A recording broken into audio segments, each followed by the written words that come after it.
Find out how Admin a la carte can elevate your business. Visit admin-a-la-carte.com for more information.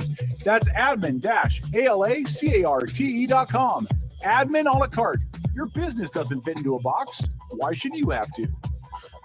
Are you ready to elevate your spirits? Look no further than Black Rain Spirits, your local craft distillery nestled in Town Square Mall. Indulge in the smooth richness of our handcrafted spirits, meticulously distilled to perfection. Whether you prefer the bold kick of our bourbon or the subtle sophistication of our gin, Black Rain Spirits has something for every palate. Visit us today at Town Square Mall and experience the essence of true craftsmanship. Black Rain Spirits, where passion meets perfection, unconventionally traditional.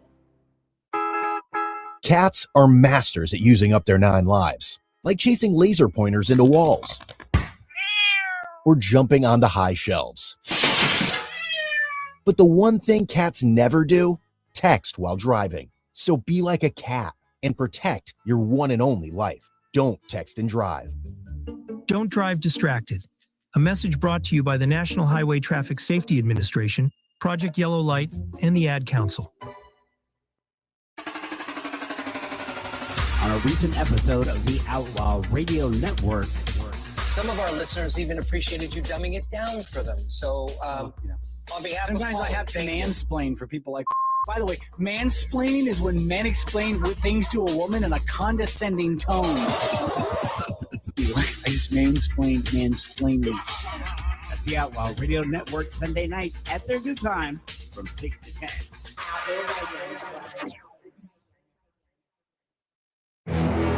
Never give in.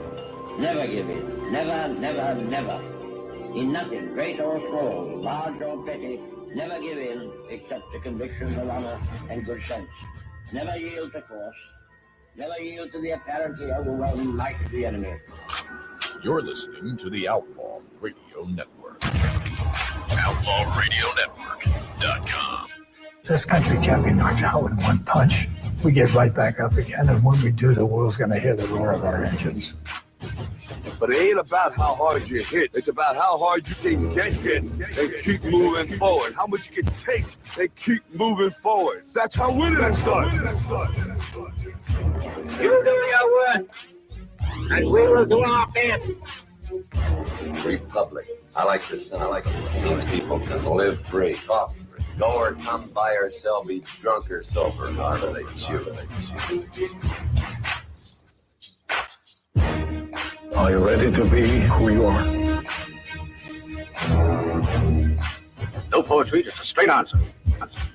The government has deliberately sought to deceive the United States by false statements and expressions of hope for continued peace.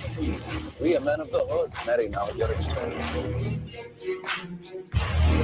But there's no both sides anymore. They're just trying to wreck our goddamn country. It's time for you younger guys to take over. You men be here tonight. This is your time. Their time is done. It's over. Screw them. This is your time. Now go out there and take it. If you guys don't start thinking as men, we're going to have a lousy country. For the crimes of incitement to cause unrest, I declare to be an outlaw. All right, everybody, it's the Outlaw Radio Network, 7 o'clock on a Sunday night, January 18th, 2026. Thanks for checking out the show. We appreciate you. Look, we're live. Amazing. I know people are going to confuse Tom and I. They're not going to know which one is which because normally I have a hat on, but tonight Tom and I are both bald. And I'm always bald. Beeler's the unlucky one that has to sit between us. Yeah, put your headphones on. Thank you. All right. How you doing, Beals? Your mic's not on. Turn your mic on right down there. Of course it's not. You probably turned it off. I didn't touch your mic. How are you doing, Beeler? I'm doing so good. Good. That's all I need to know. Tom, how are you? I've got to shorten my microphone headphones or in my headphones, so I can only kind of hear. Okay, might probably sound great then. Paul is here as well, and there we go. We're gonna bring. We're not gonna turn your camera on yet till we introduce our guest. But hello, Paul. Hey, brother, how you doing? What's going on, bud? Well, I mean, I suppose that depends on where you live. If you live in the Chicago area, life is not going well. If you live in the Seattle neighborhood, then you're feeling good. Well, actually, if you live in Frisco, you're sad today. I wasn't going to bring them up. There's probably quite a few suicidal people down there right now. Oh, I don't know if we should go that If you far, watch their but reactions, they were sad. They was bad in a bad way. I don't know why they would be sad. I mean, they saw what happened in week 18 of the NFL season when Seattle owned them. They didn't just see it; they experienced. Yeah, they knew what to expect. This shouldn't have been a shocker. Well, but they had prep time, and one would assume they tried to prep. One would assume that they, but they didn't because they're the whiners. Okay. Dennis is running the boards, doing the stuff that he does. Lori, the CEO, is here as well. Boss Baby is in our chat, monitoring things, not on camera. Hi, Boss Baby. Because Hi, Boss Baby. I don't think you're ready for that jelly. But Boss Baby is in the background, so she'll be monitoring things.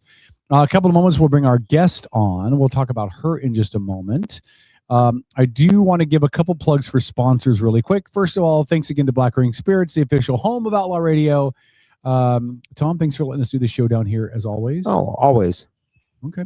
We also want to thank our other fine sponsor, Destination Highway 420, which is on Hollis in East Bremerton. Stop by and see them. They have a fine selection and assortment of things that will make your days much better. Absolutely. And tell them that Beal sent you. Yeah, no, not Beals, just Beeler. Just Beeler? Beeler's fine. All right. Yeah, actually, because that's really my name. Don't listen to Kat. Go in and see Danielle. Danielle was awesome. Yeah.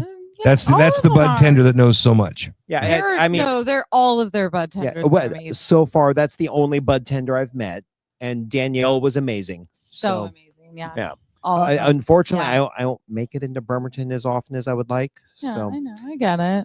Yeah. Okay. Life happens. Our other unofficial sponsor, Kitsap Great Escape, the only escape room in Kitsap County, located on Silverdale Way in the same complex as Grocery Outlet Bargain Market. Every time I say the name of that place, I have to sing it. Check them out at Kitsap Great Escape. That shows you the marketing is doing good. Grocery Outlet Bargain Market. It's working. Go to kitsapgreatescape.com. Book your room today. Christmas Story, their Christmas Story themed room is done at the end of the month. That was such a fun escape and will room. be replaced by a new escape room around the beginning of March. Oh, is that one finally getting retired? Yeah, we're gonna retire it. We're gonna bust out a new one. What's it gonna be? I will just tell you to be in the inspiration of like Harry Potter, Sorcerer's Spell. I will be lost. It'll be great because it's not based on Harry Potter. We don't have naming rights for that, but it's that idea, kind of potions, spells, magic. But the theme song is "Ice Ice Baby" by Vanilla Ice. Yeah. Because I didn't read any of the books, nor did I see the movies. I'm one of those weirdos. I haven't seen any of the Harry Potter movies either. So. I read the books. I watched the movies, and it was awesome. Yeah, I'm the weirdo in my house. My wife's seen them. My kids have seen stuff. Yeah. Good family fun. And Admin a la carte is also a sponsor of the show as well. Check out adminalacarte.com. You need help with your business, e-platform stuff, websites, like anything that makes your business good online. Check out adminalacarte.com. Yeah. Andy is amazing. Proud partner of Outlaw Radio. By the way, the Rams just won. So if you are thanks, Kevin. Our listeners just turned the show off. Well, they're probably coming to the show because the game's over. Yeah, they weren't listening to this show to be surprised. Depression kicks in at an early age, dude. Just let it go. Well, don't bring it up again. The Just let it Bears go. have two fans. The Bears have two Wow, fans. how did I miss that? Two. You were paying attention. You were getting ready for the show. I really was. You were just prepared. Can we go It's to like our a classroom. Let's bring our guest in here really quick. Hold on, I gotta go. Okay. All right. So we're gonna bring the camera up. So you guys are both on camera now. So don't pick. Okay, very good. No picking up the nose. Katy Cornell joins us. Katy, thanks so much for coming in. Before we even tell who you are and what you're doing, would you start off making everybody jealous? Where were you last night? Oh, I got to go to the Seahawks game That's last right. night. Yeah. Yep, that's it. Interview's over. You win. So is it safe to say they won because you were there? Is that? I think so. Yeah. All right. Good luck, charm. All right. Good. Katie's running for state representative, legislative district 26, position number 1. She's a Republican running up against a Democrat, hopefully making it through the primaries to go up against the Democrat incumbent Spencer Hutchins. No, Addison Richards. Addison Richards. What? Spencer Hutchins is a Republican. I'm tired. Yeah, he hasn't been there in a while. I Come know, on, dude. And Spencer, we don't miss you because I don't know what you did. Anyway, at least he didn't say the wrong district. I had the right district. So, Katie, thanks for coming in. Thanks for spending some time with us tonight. Yeah. I know you were rooting for the Bears, but I think we were all rooting for the Bears. I think dude. we were, Don't hold that yeah. against her. Yeah. Katie, I'm going to start off with just a question from your website. You said you want to fix what's broken. So I want you to kind of introduce yourself to the Tom and millions of listeners to this show with explaining who exactly you are, what you're doing, and what you want to fix. Well, something important to know why the Seahawks is so important to me as well is that my husband and I actually first time we ever met was at the Seahawks Stadium. Nice. So we've been married now 18 years. We have 3 kids. That's awesome. And so anyway, so I was there last night thinking, who would have ever thought I'd be here with my son, who's now almost 16 years old. So I did. I almost cried because we won and because it was also really special. Yeah. Right? It's a So- cool experience with your kid. That man. is That's super awesome. So wait, you guys met at Seahawks Stadium. Was it at a Seahawks game or another event? So South Kitsap High School, which is where we both went to school and graduated from, was playing an expedition game against O'Day there. This was back in 2000. Well, gosh, I mean, I graduated in 07, so it was to 05 that they did this. Lord, and, I quit. and I'm so, old. So we were there for our team, and I saw someone yelling so enthusiastically. I thought I got to meet that guy because I hadn't met someone who was as big a fan as me. So that was how we met on the ferry. We talked the whole way. Nice. Oh, so you guys are high school sweethearts? Yes. Wow, that Well, never and going to happens anymore. South, imagine how hard that must have been to find somebody graduating from South. I can't imagine. Sorry, I hated South. They kicked their ass in football every year. Well, who were you from? It was ours before you were born. Oh. We don't have to. I am a fellow He was at Olympic. South Kitsap grad. I'm a South grad also. Yeah. Not gonna lie, it took us. It was a little bit hard to be rooting. Our kids go to Gig Harbor High now, and it was a little bit hard to be rooting for Gig Harbor. But because my boys are out there, Right, we'll do right. it. You have And No. that's fair. I feel that there's no, you quite gotta the love your rivalry. kids. So I just wear South underneath and the blue on the top. There you there go. Do they play football? Do your boys Yes. play football? All Both right. my So boys. you don't have a choice, and you got to root for them anyway. Oh yes, exactly. Yeah. But if they lose to South, there's a part of you that's like, that's okay. Yeah, that's not I the can live with worst that. loss. Yes. All right. Yeah. So tell us about you. What do you want to do? What do you want to fix? Yeah, so I think there's so many things that are broken. I can tie it in a little bit to my story. I mean, kind of cover some ground. But essentially, I was raised in Manchester, Border, Washington. My mom was a hairdresser my entire life, which is a small business owner, and I got to see, what it's like being a single mom growing up. My mom told me, she said when I was young, she says, I want you to be able to go to college, but I'm not going to be able to pay for it. But I will do whatever I can to help make sure you get there. And that's what she did. So we figured out, we researched what are scholarships that I can get. What can I do? I got a job at Safeway the day I turned 16, and we did Running Start, got 2 years of free college. Did DECA, was the state officer for that, and did everything I could to qualify for what was known as the WAVE scholarship. And I got 2 years free to any Washington State university to go to. And I'm a believer in the American dream. I believe that if you work hard and you do the right things, that the whole point of government is to make sure that there aren't things impeding people that do the right things from getting there. Mm-hmm. And I believe that we live in the greatest country of all, that you actually can do that, and everyone can do that. There are stories of every single person. Doesn't matter if you're first generation here, if you're an immigrant here legally, if you're white, black, brown, purple, you can make it in this country if you work hard. And that's the way it should be. And so I really believe that. What we're seeing now, and I've been to over 40 nations, and when you've traveled the world, I say I've seen our future. We started when I went to college at Northwest University in Kirkland for psychology. That's where I chose to go. My husband went there as well. We went together because we got married. My mom made me wait till I was done with high school to get married. Can you believe it? Wow. Yeah. I gave her the hardest time. But now that I have a 16-year-old daughter, I'm like, oh my gosh, I feel so bad. My mom, I'm sure I scared her to death. But my husband and I got married right after high school, went to college together. Again, we paid for college. Imagine that. We were like, okay, my husband, we worked jobs. My husband was building cell towers at the time. He worked nights all the way through college because it wasn't in our mindset that we were going to leave school with hundreds of thousands of dollars of debt. That sounds familiar. I worked at Starbucks at 4 a.m. before classes. He worked nights building cell towers. We think it's actually really good for people to do that, to have to work hard like that. So it's also our stories. My joke was I had holes in my shoes walking in the snow to Starbucks at 6 a.m. Where'd you go to school? in Kirkland. Okay. Yeah. And there was a huge snowstorm in 2008 or 9. We had like a foot of snow, and our car didn't work. And so we always joke, I walked to work with holes in my shoes uphill both ways. You know, it was only uphill one of the ways. She's like, mom's like actually telling the truth about that one. Yes. Our grandparents lied their asses off about it, but she's telling the truth. Yes. So we went to college there. We met somebody from West Africa, Burkina Faso, and he said, "You want to come do something in my community, my country?" And we'd always wanted to do something like that. We wanted to travel. I dreamed of traveling my whole life. And so we said, absolutely, we're going to go. We'll go to Burkina Faso, West Africa. How many of you guys have heard of Burkina Faso? Sure. Not me. No, I hadn't. I thought he was lying. I thought he made up the country. I'm not going to lie. I went home, Googled it. Turns out it's a real place. And we went all the way there. And so when I talk about, we started working there in 2009. I was 19 years old. And I could tell you stories for days, and actually I can, because we have time. This is great. That's right. We do. It's long form. We, just to tell you a little about who I am and why, how I think the way I think. But we went there on an adventure. We didn't even know you needed visas. We were young kids. You show up with our passports, and they throw our passport in a box and wrote our name on a piece of paper and took our photo with a camera where it printed out on a Polaroid. And they said, come back for your passport in a few days. And we thought, well, we're probably never leaving this country. Oh my God. Yeah. I mean, the airport was smaller than this mall. I mean, it was like half the size, and it was pallets, and no one spoke English. And we went out to a village that had no roads, no clean water, no schools, never seen a car before or white people before.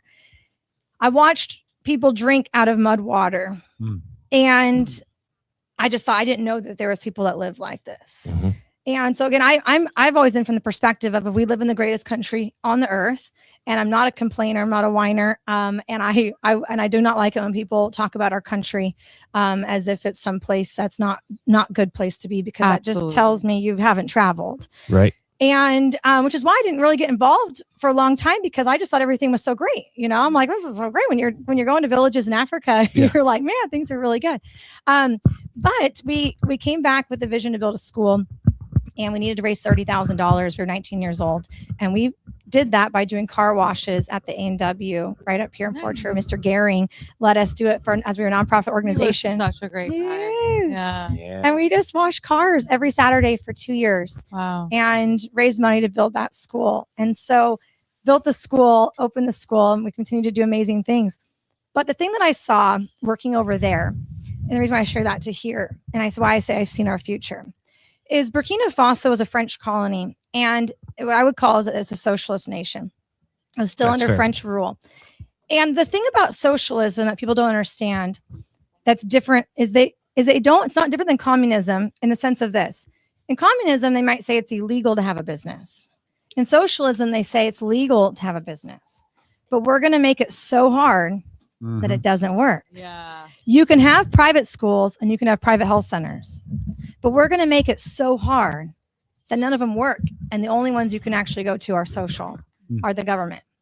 And we had to fight against socialism there to do what they said was okay. They give it the illusion that things are possible, but then they make it so hard that everything fails. And so we watched private health centers not be able to work, private schools not be able to work, the restrictions and the regulations be so strict that everything fails. They make taxes, they take 50% of your business. And so you can have a business, but you're not going to we're going to make it so much taxes you can't succeed. I'm just going to say, I wasn't sure if she was describing a Western African nation or Washington State. Thank you. I was just thinking the same thing. Yeah. Western African nation or Port Orchard, given the article that ran out about this very. Thank you. We'll talk about that later, but go ahead. Yes. And so that's where, I see this back then. And this was still back, like I said, 2008, 2009, 2010, where Washington State was still thriving. We still had, although we've had a Democrat-led state for 40 years, we still had seasons of balance in Olympia in our legislature. We've still had where sometimes the Republicans had one more, Democrats had one more, it was more balanced, or we had coalitions. It wasn't always this extreme. And Washington was one of the best places to live in the country. We had thriving, with obviously all of our corporations and all the things here, Washington was one of the best places to live. That has changed rapidly over the last 10 years in our state. And so what's broken is we're at a cusp in our state to where when you see the failure rate of businesses, when you see what's happening, is people don't understand. I was talking to someone in the real estate the other day that works in housing, and we were going back and forth on, they're like, well, the government has to provide affordable housing. And I said, well, one, says who? Two, well, no, actually, we need to be doing that more privately. And then they said this, and I got to the point with them that I was hoping to get to. They said, it's not possible to build affordable housing anymore. I said, exactly. That's what we have to fix. You think fixing affordable housing means giving more government subsidies, which all it does is break the system more to where all that's left is government housing. And we have to get to the root of the problems and fix the things that are broken before it's too late. Because I've seen the slippery slope to where when you can't build a house for less than $600,000, it doesn't matter what subsidies you have. There'll be nothing left to take from us to be able to pay for that housing. So she wants to shrink the government. Oh my gosh. She wants to shrink the government. I Yellow like her boy. already. I like her already. No doubt. No. Mr. Libertarian. So one thing, just so you know, you and I are kindred spirits, you and your husband. I'll be graduating from Northwest with my master's in June. What? That's amazing. Yeah. So same university. We'll talk about that more later. Okay. Okay. So you said fixing the root problems then. So what are the root problems? If the root problems are not more government subsidies, how do you fix it? Well, number one, I think we have, how to put this? My campaign is going to be one based on education. We have to educate voters on things. We say the same thing. Because the problem is I helped on Michelle Caldier's, now Valdez's race last year, and I would sit in these debates between her and Deb for the state Senate. And Deb would say, I want to make things more affordable. We have an affordability crisis. And yet she voted for all the taxes that made things more affordable. Only the largest in the state's history. And then you have Michelle saying, I want to make things more affordable. And so people are using the same terms, but people aren't understanding that there's two different ways to get there. And so when you're talking to the average person, they say, I want things to be more affordable. And the Democrats are using that language that, they say, I want to make things more affordable. But what they mean by more affordable is we have to raise your taxes and get more tax money to pay for subsidies for this housing, to pay for healthcare subsidies, to pay for childcare subsidies, to pay for family medical leave subsidies, to pay for all of these subsidies. Meanwhile, every time we give the government money, we're only getting back a fraction of that in that subsidy because it's going through the bureaucracy. So you're taking 100 of our dollars and saying it's going to go to childcare, and we're probably getting 25% back out by the time it makes it through. And so, and you break the childcare system when you do it. And so the root problems, we have to actually go back to realizing that if I actually keep my $100 to pay for childcare, that we can actually make childcare more affordable. For example, you can give businesses incentives to say, what about you helping pay for childcare for your employee, and we'll not make you pay B&O taxes on that income if you do that. Now you remove all the bureaucracy. That business can give $100 towards childcare to their employee, and they get $100. You give that same $100 to the government and you get back out a fraction. So we have to actually figure out ways to get the money to the right things the right way. And the government is not the right way to do that for most of the situations. The government's job is public safety, obviously education, infrastructure, and we're neglecting those things. Their role was not childcare. So we have to actually fix the way that system works to make it affordable, or find other ways to fund it through nonprofits or businesses or other incentives instead of government subsidies that we tax businesses to the hilt through payroll taxes and the person. I mean, you have grandmas paying for childcare for kids, that they're never going to utilize. And we're making it too expensive to have a business and too expensive. So we're breaking things saying we're trying to fix them. That makes sense. And to your point, but of course that depends on who you are and where you're from, especially as we're beginning to learn the scale of the fraud that exists, right? Part of the issue is also the incredible mismanagement of money by the state, right? What are your thoughts on the mismanagement of money by the state? Yeah. Well, I mean, okay. So let it free. Just let it out. Go ahead. Don't even hold back at all.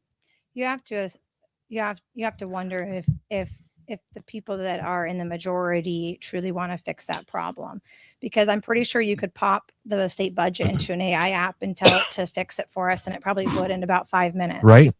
Yep. there's actually software now that can tell us where we have all of the redundancies or have things Absolutely. I mean, this could be fixed in 5 minutes just by AI. So in my opinion, that's just, I mean, obviously, but there has to be with all of our government employees, people that could sit down and look at the budget and go through it line by line by line and remove all the things that aren't working. And to go we and call check them things. auditors. Yes. Not that they're doing well.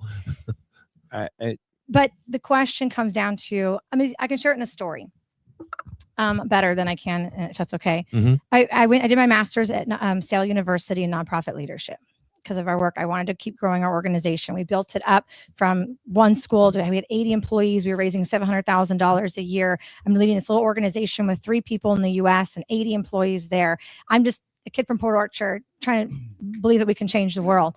And within that context, I went to school because I wanted to figure out how to help more people. I wanted to grow. Now, I went to Seattle in 2016. I was living in Belfair at the time. And shut up, Kevin. I'm not making any Belfair jokes while the guest is here, but as soon as she leaves, Paul, I'll remind you. Okay. And I'm in Seattle, Seattle U, at this school with 24 students. I was probably the only conservative there. Probably. And I had just walked into a whole new world that I didn't know existed. They were using terms that we now know as normal, but at the time I hadn't heard of. But I went there to try to figure out how to better run a nonprofit organization. And every other person was there to figure out how to get government money for their non-governmental organization. And I couldn't quite figure out what had happened. I said, I don't understand, because I'm not trying to get government money. I don't want the government's money. They restrict how I can use the money. I want to just help people. And I think that we can raise money and we can change things. And I did my thesis project on what would be the best development I wanted to study what was the best development strategies out there in the world to find out to help the country. Best development strategies, as in from a nonprofit standpoint? Okay, gotcha. For community development. How do you actually transform a country out of poverty? I wanted to know, because I figure, my God, I mean, there's billions and billions and billions and billions of dollars going through the UN and UNICEF and WHO and USAID and World Bank and IMF and all of these hundreds and hundreds of organizations, billions of dollars. I wonder what's working. Well, you would think that'd be a fairly simple question to answer, right? It wasn't. Did you find it? No. It wasn't the easier answer? No. I spent a year studying, and where my research led me and my whole project was on that the problems that exist in our world are the way they are because people in power want them to be that way. And the reason why I reached that conclusion was because 80% of all of the world aid that went out, proven through research and Seattle U's library, ends back up in Swiss bank accounts within 1 year. 80% of all of the money ends back up in Swiss bank accounts within 1 year. I wrote a project on this, and my professors, who were, I would call extremely liberal at the time, very progressive, not the moderate, but very, at the end of it, they just looked at me because I really went against France and it particularly, and socialism and things like that. And they were like, oh my God. And, they gave me an A. They couldn't believe, because the research, showed this. And so I realized that there are a lot of things that are intended to be that way. So when you think about fraud and you wonder why people don't even want us to investigate fraud, they want to make bills to make sure we never even can look into fraud. You have to really think to yourself, well, why is that? And I believe it's because there is so much fraud that and it's benefiting the people that are in power. Look, see, people in Seattle just voted in, what's her name? Katie Wilson, who is essentially come out and said, we won't investigate fraud in certain communities. Are you effing kidding me? Yeah. Like, we know that it's there and you won't investigate it. In fact, to threaten citizen journalists with hate crimes if they continue to investigate them, to me, that just means, well, that means we need to make an extra effort to investigate them. Yes. Sounds like you would agree. Absolutely, 100%, because this has been happening for a long time. Absolutely. To where money is funneled to nonprofit organizations and is funneled back to politicians and campaigns through nonprofit boards and different things. And this happens not just in Washington State. Oh, I know some, but not just in Washington State, but it's happening internationally, and it's happening on a large scale. Okay, but how do you combat that, right? Because we have a voting public that, for whatever reason, no, we don't. We have a public that does not vote. Hold on. That's the problem. Hold on. I'm not going to argue with you. Don't make me come over there, Junior. No, we have a voting public, the public that votes, whomever they are, whatever limited 30% actually show up on election day to cast their ballot. 35%. That are clearly at least indicating they're okay with the trend, right? I mean, Bob Ferguson got elected even though nobody knew anything that he stood for, and we had just endured 12 years with Governor Bobblehead Jay Inslee, who couldn't do anything to help anybody. They made it clear they wanted a state income tax, and now that chicken's coming home to roost. Thank you, Barack Obama. We look at the 26th district specifically used to be a conservative district across the board, and now outside of Michelle Valdez Calder, who is purple at best, everybody else in the district is solid blue, and this district has moved that way. So I get my question for you is, how do you, when you look at the voting trends in this state, which is resoundingly blue, resoundingly Democrat, resoundingly more taxes, resoundingly more government interference, resoundingly taking away parental rights, I mean, how do you get a message out that overturns that? Because you're fighting a tide. We are.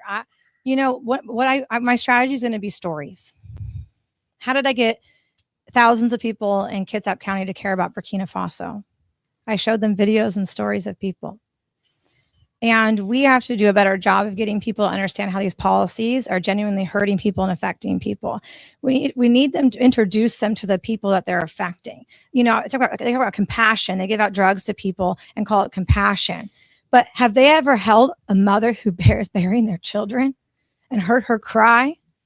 Where's the compassion for the parents that are burying their children? These stories are not making it out there. These stories of businesses where people will go bankrupt and lose everything and lose their retirement because of COVID and things like that. We need to hear how people are affected. My mom lost her business license. She's a hairdresser because this is, she had an accountant who missed the filing date. She's been licensed for 35 years. She's thinking, no big deal. I just go down and I renew my license, and it's not, I'll pay a fine, like whatever.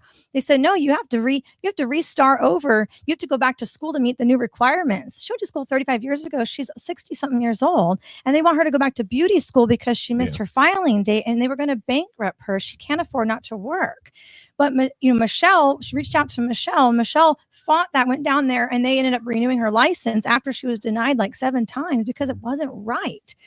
People don't realize that these policies are destroying people's lives.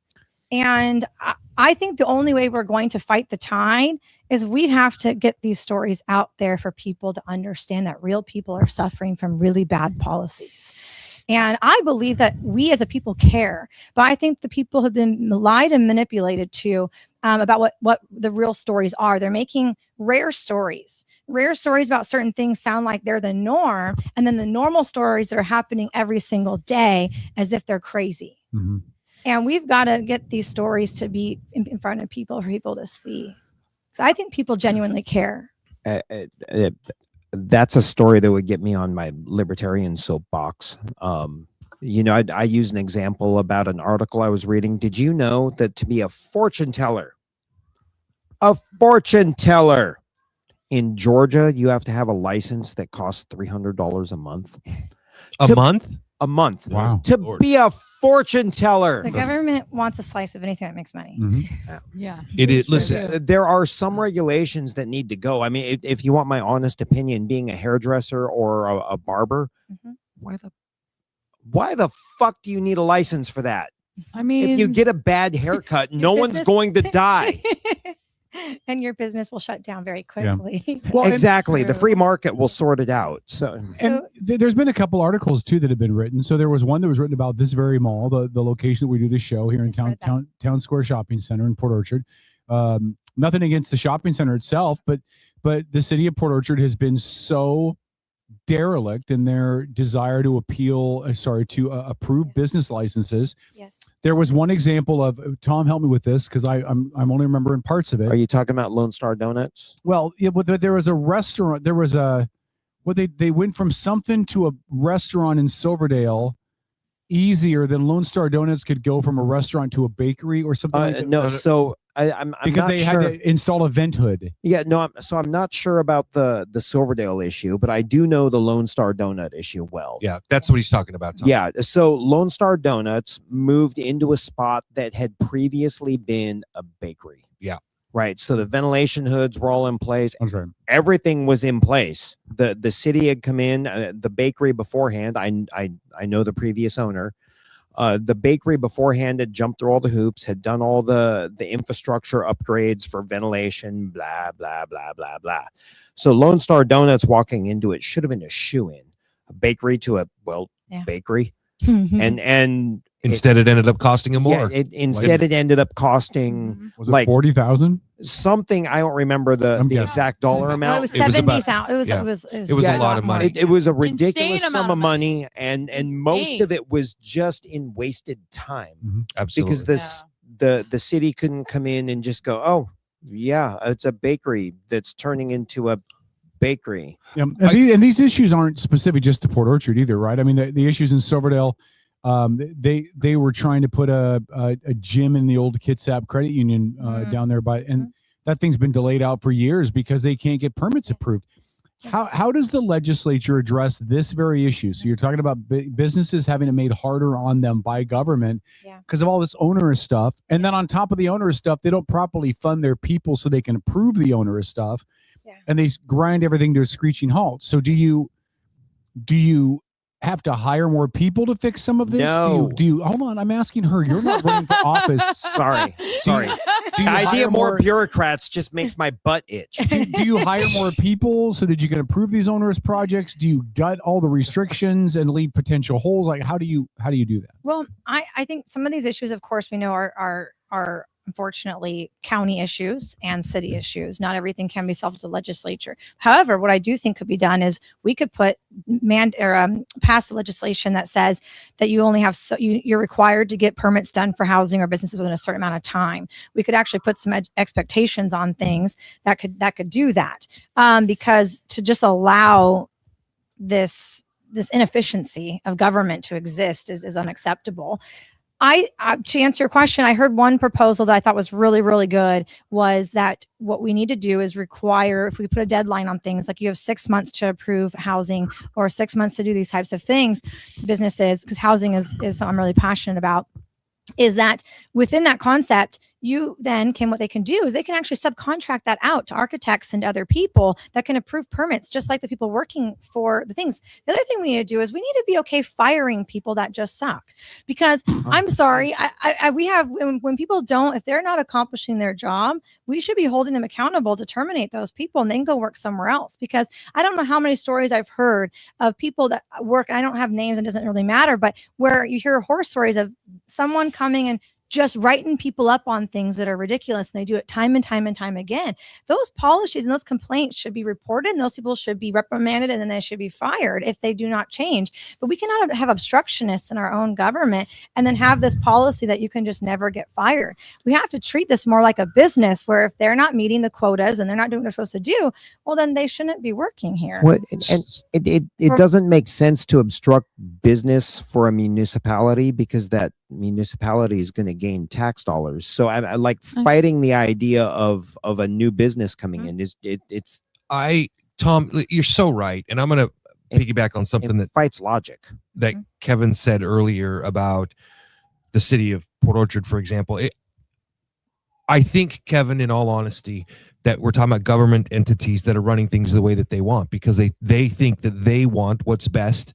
And unfortunately, here in Western Washington, too many county and city agencies believe that their idea of, it's not socialism, it's democratic socialism, is what's best.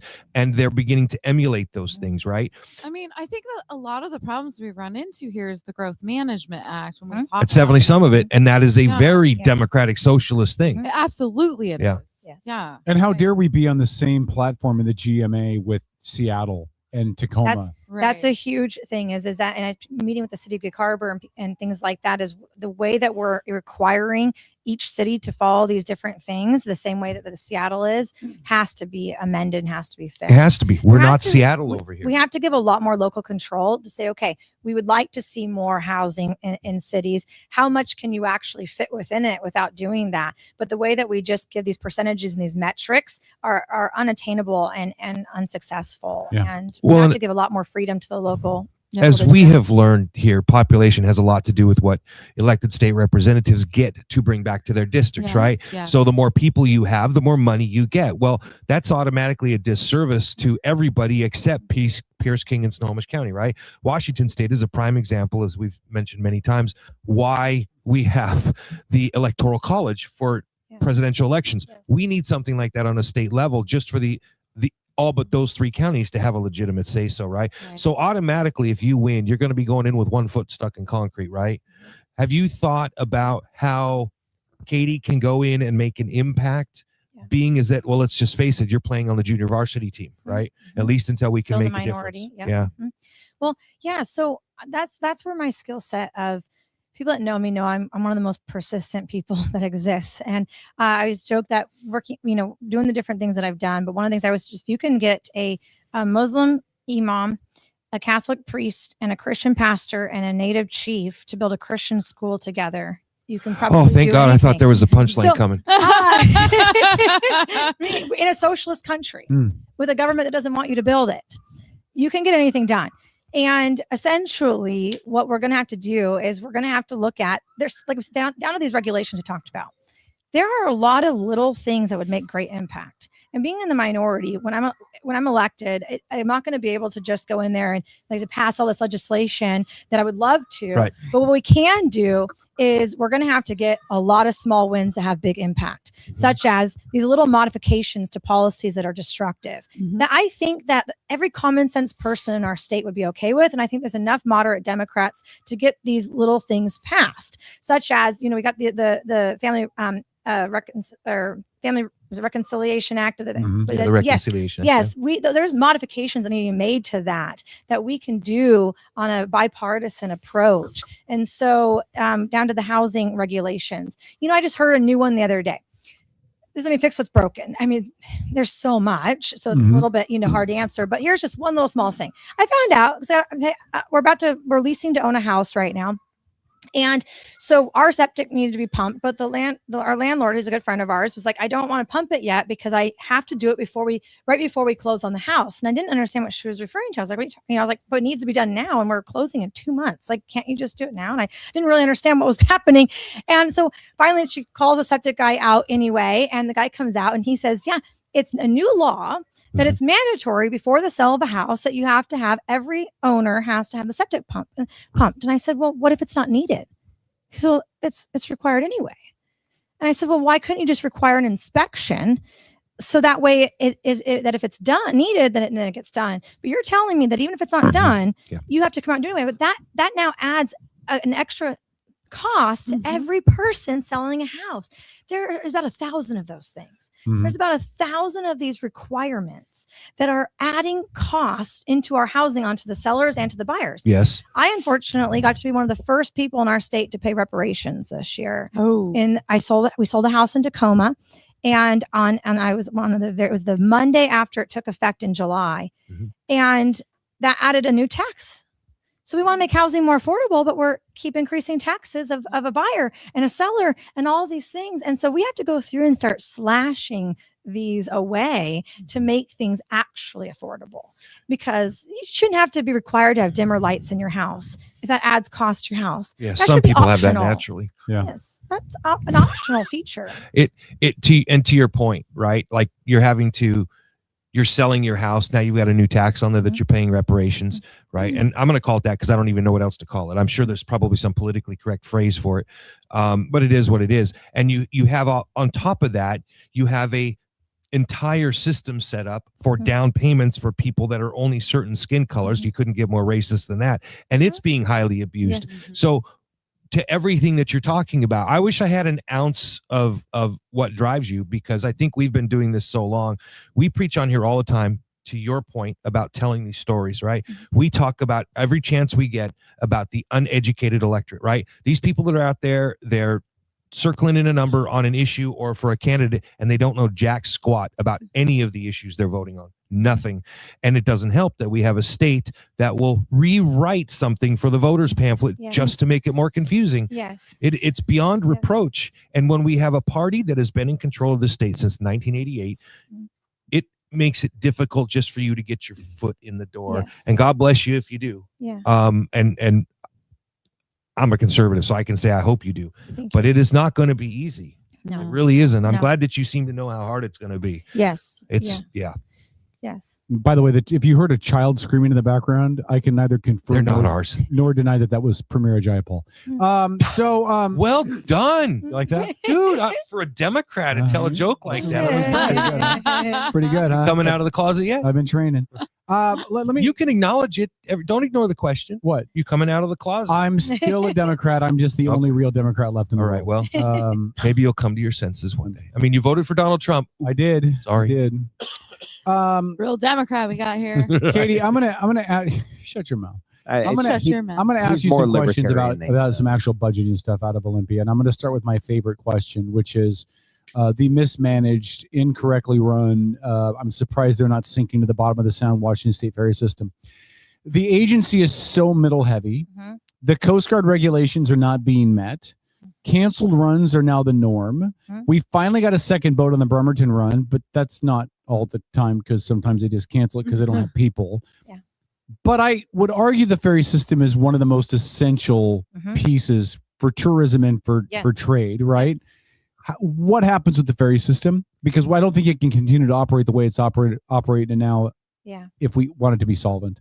Well, I will only speak to the parts that to what I know on this. I'm still researching all these transportation issues. Like I said, I have specialties that I'm naturally more equipped in, like housing or family services and things like that. But one of the biggest things I understand that makes me the most frustrated about the ferry system is the fact that we have the audacity to not build the ferries right here in Washington State. Right. That in itself is 1,000. absolutely criminal. But secondly, my understanding is we pass, the legislature of some point did where they wanted to have hybrid ferries that we were not equipped to even take care of. It's a long extension cord. Okay. Yes. So we have to, we need to go back and fix that because we don't have the infrastructure here to actually handle that. And so my understanding with the mess is part of it had to do with these extreme ideals that are possibly great, but unrealistic. And we need to come up with a realistic plan that's fixable now. And we are clearly still going to need to do diesel ferries and we need to get them going as fast as possible. So we need to I think that they keep delaying long-term solutions because they are still hoping for these hybrid ferries that is going to take us decades to be ready for. And so we need to focus on actual short-term things. Okay, let me follow up with it because in the beginning you talked about that the ferry should be built in Washington State. So now we come down to the whole fiscal responsibility question. What if a ferry in Washington State costs $1.2 billion to build, but you can get a ferry out of California for $750 million. I mean, how do you balance the idea of fiscal responsibility with jobs generation within your own backyard? Well, it's a great question. I would find it really hard to believe that it would be more expensive to bring a ferry all the way across over here from somewhere else. However, if that were true, then I think that brings up a greater issue of our cost of living and our whole issues here that we need to fix because it is more expensive to do anything here. I mean, we have we remodeled a house here that we sold, and to pay for sheetrockers, it was like $100 an hour, and when we have our places in Ohio, it's way less. So it is cheaper to do a lot of things other places. And yes, but Ohio sucks. It's not as beautiful as here, is it? Not at all. I know. I refuse. No, this is the most beautiful place on earth. I love Washington State. So, again, back to, I guess, then the deeper question would be is we need to figure out how to fix that issue because it has to be able to be built here. So, and people in chat are saying that they're being built in Florida, which to me is just wonky donkey because how are you going to get it here? Put it in a big boat and then take it to the canal like that, and the cost to go with that. It doesn't make any sense to me. The other part of the transportation we'll get off of this is the roads suck. Yes. The infrastructure sucks. The bridges suck. The road sucks. The potholes are horrible. They passed a bill. You were here for this. We passed a bill. Voters did that said we're going to have $30 license tabs. And the legislature came back around and reversed it. And so we need all that money to make our roads safe and passable and fix everything that's wrong with them. Yeah. So they overturned it, but I don't believe they fixed jack or squat. No, they don't. Before you jump in, I just want to say Ohio's infrastructure is amazing. It is. Yeah. It is very much Yeah. so. Yes. Yeah. So we have a huge infrastructure problem in our state. Huge. And that was one of the things I learned on the campaign trail with Michelle last year. Is really got to hear people's stories, got to Fox Island, hear about there's bridges. There's, I mean, you don't have to, you just have to be able to have eyes to be able to see the issues. But we have very serious issues in our state. And we're seeing that happen over on Rainier with the bridges that have collapsed recently. You can't even get to town. Right. We are not, that is one of the number one thing that our state and our tax dollars is supposed to go to, is to take care of our roads. That's not something that we can actually do ourselves as a people. We can take care of the homeless ourselves through nonprofits, but we can't take care of our roads. We need, that is a government essential and function that it's supposed to be doing. And we are paying our tax dollars for that, but they're going to the general fund and they're being used for different things. On top of that, then they're being used for bike paths and pedestrian paths and so many other things. And that's not the top priority. We have to actually maintain our roads so we can get to work and maintain our things so we can transfer of goods. So we've got to hold the government accountable to making sure that we're using the money for what it's for. But unfortunately, even down to when we're talking about the Fox Island Bridge, for example, which is in my district, the reason why it doubled in price is because people were saying it has to have, bike paths on it. It has to have all these things. But what if you can't afford bike paths? Well, how many people are riding a bike out there? Like, you're gonna spend billions of dollars to build a bike path for 3 people and their dogs? Stop it. But the thing is it's like, okay, it just goes back to common sense in the sense of like, if you can afford the bike path and people want to pay for the bike path, great. But if you can't afford the bike path, are we not going to have a bridge? Yeah. I can add to that, Kevin. Yeah. The conversation about things costing more. Fox Island is a great example. Okay. Here's why. It's something people don't think about. Okay. Pouring a foundation on a house uses what? It uses concrete. Okay. Concrete weighs about 3,500 pounds per yard. Okay. And you have a truck that can carry 9 yards, but that bridge has a weight limit so that only 3 yards of concrete can go over it at a time. Now imagine when we poured all that concrete at your house for your parents to build that downstairs for them, right? Yeah. It would have required in the neighborhood of 20 trucks. That's not cheap because you pay what's called a short load fee, which triples the cost of your concrete. So now a $20,000 foundation costs you $60,000. That stuff jacks prices up really fast. So little things like that are massive when it comes to infrastructure and the things you should. Well, so what's more important? Reinforcing your bridge so that it can carry more weight, or putting in bike paths? Yeah. One other quick transportation follow-up. The DOT released that they're talking about what to do with the Gorst issue, and that would be in your district as well. Yes. Four of their proposals involve some type of bridge going over the waterway on that Gorst side. Yeah. Another one has a bypass going up, I think up by Sherman Heights or kind of up on the hill where people are already driving through now. That already happens by nature. Yeah. Well, but they're talking about putting a bypass in rather than having people navigate through residential neighborhoods. We could sink an old aircraft carrier out there. Well, Jesse Young mentioned that. I thought it was a great idea. Do you have thoughts? I mean, again, as a Kitsap County person, man, you know what that Gorst thing is deteriorated into. Do you have any thoughts? Yeah. So one, I would love. You said there was a study or DOT released a plan of what just recently, right? Right. I've been hearing all this buzz about it, and I would love it if you could send it to me because I was just at an event this week and people were mentioning it, and I'm like, I got to read this. I got to know what this is because this has been an issue for my entire life. I mean, my family, my stepdad works in the shipyard, and this traffic has just been horrible.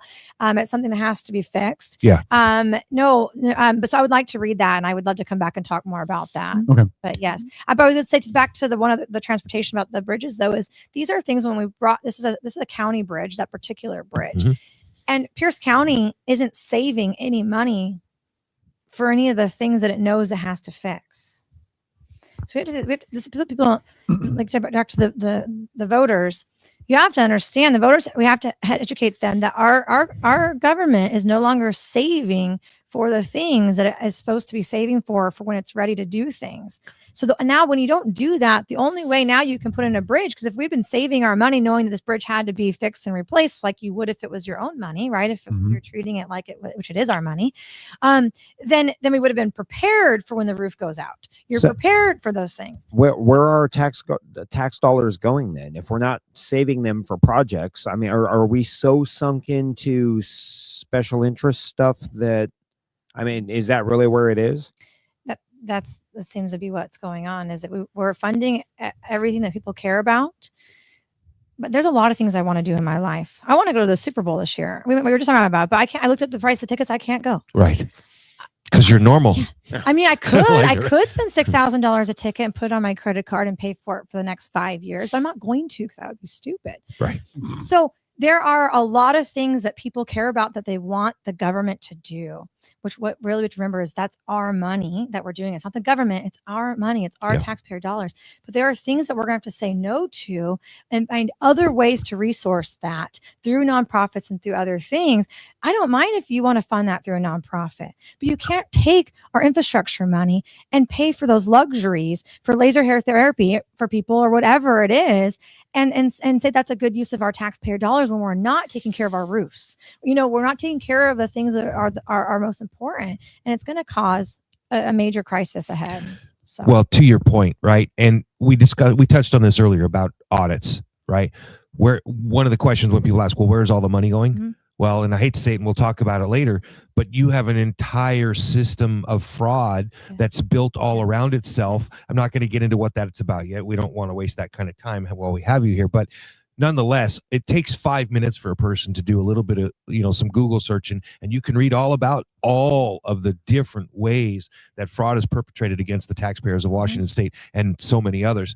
And by eliminating that fraud is one way you can begin to help claw that money back, right? And it's asinine to me that you actually have an entire political party pushing back against trying to isolate and eradicate the fraud. Yes. It's insane. We should always most fraud is a crime of opportunity. I mean, at any business, anywhere, when we don't have proper systems in place, even some of the nicest people in the world, if it's that easy, they'll do it. We've run into this. It's a human nature to think that I might need that more than somebody else. I mean, fraud, Nigerian princes go together. But yes, we should always want to. Or daycare. If there's any waste anywhere. Daycare, we'll talk about that in a little bit, brother. You're racist. Katy, you mentioned too about the homeless and the housing issues, and I think the other part of that housing issue comes down to what we're doing with our homeless youth and our homeless teens, and kind of just our overall governmental response to minors in this state. That we've stripped parents of their ability to be parents. There are some initiatives that are coming up. I'm assuming, maybe I shouldn't assume, do you support both the initiatives? You support both initiatives. Okay. I'm really hoping we can keep the messaging right, because like you mentioned, people are going to really try to make up a lot of lies about them. Messaging is it, man. That's the key. You probably didn't finish your question. No, that's okay. That's okay. He's used to that. I'm here. But how do we? What do you think is? I'm trying not to phrase this in a slanted way.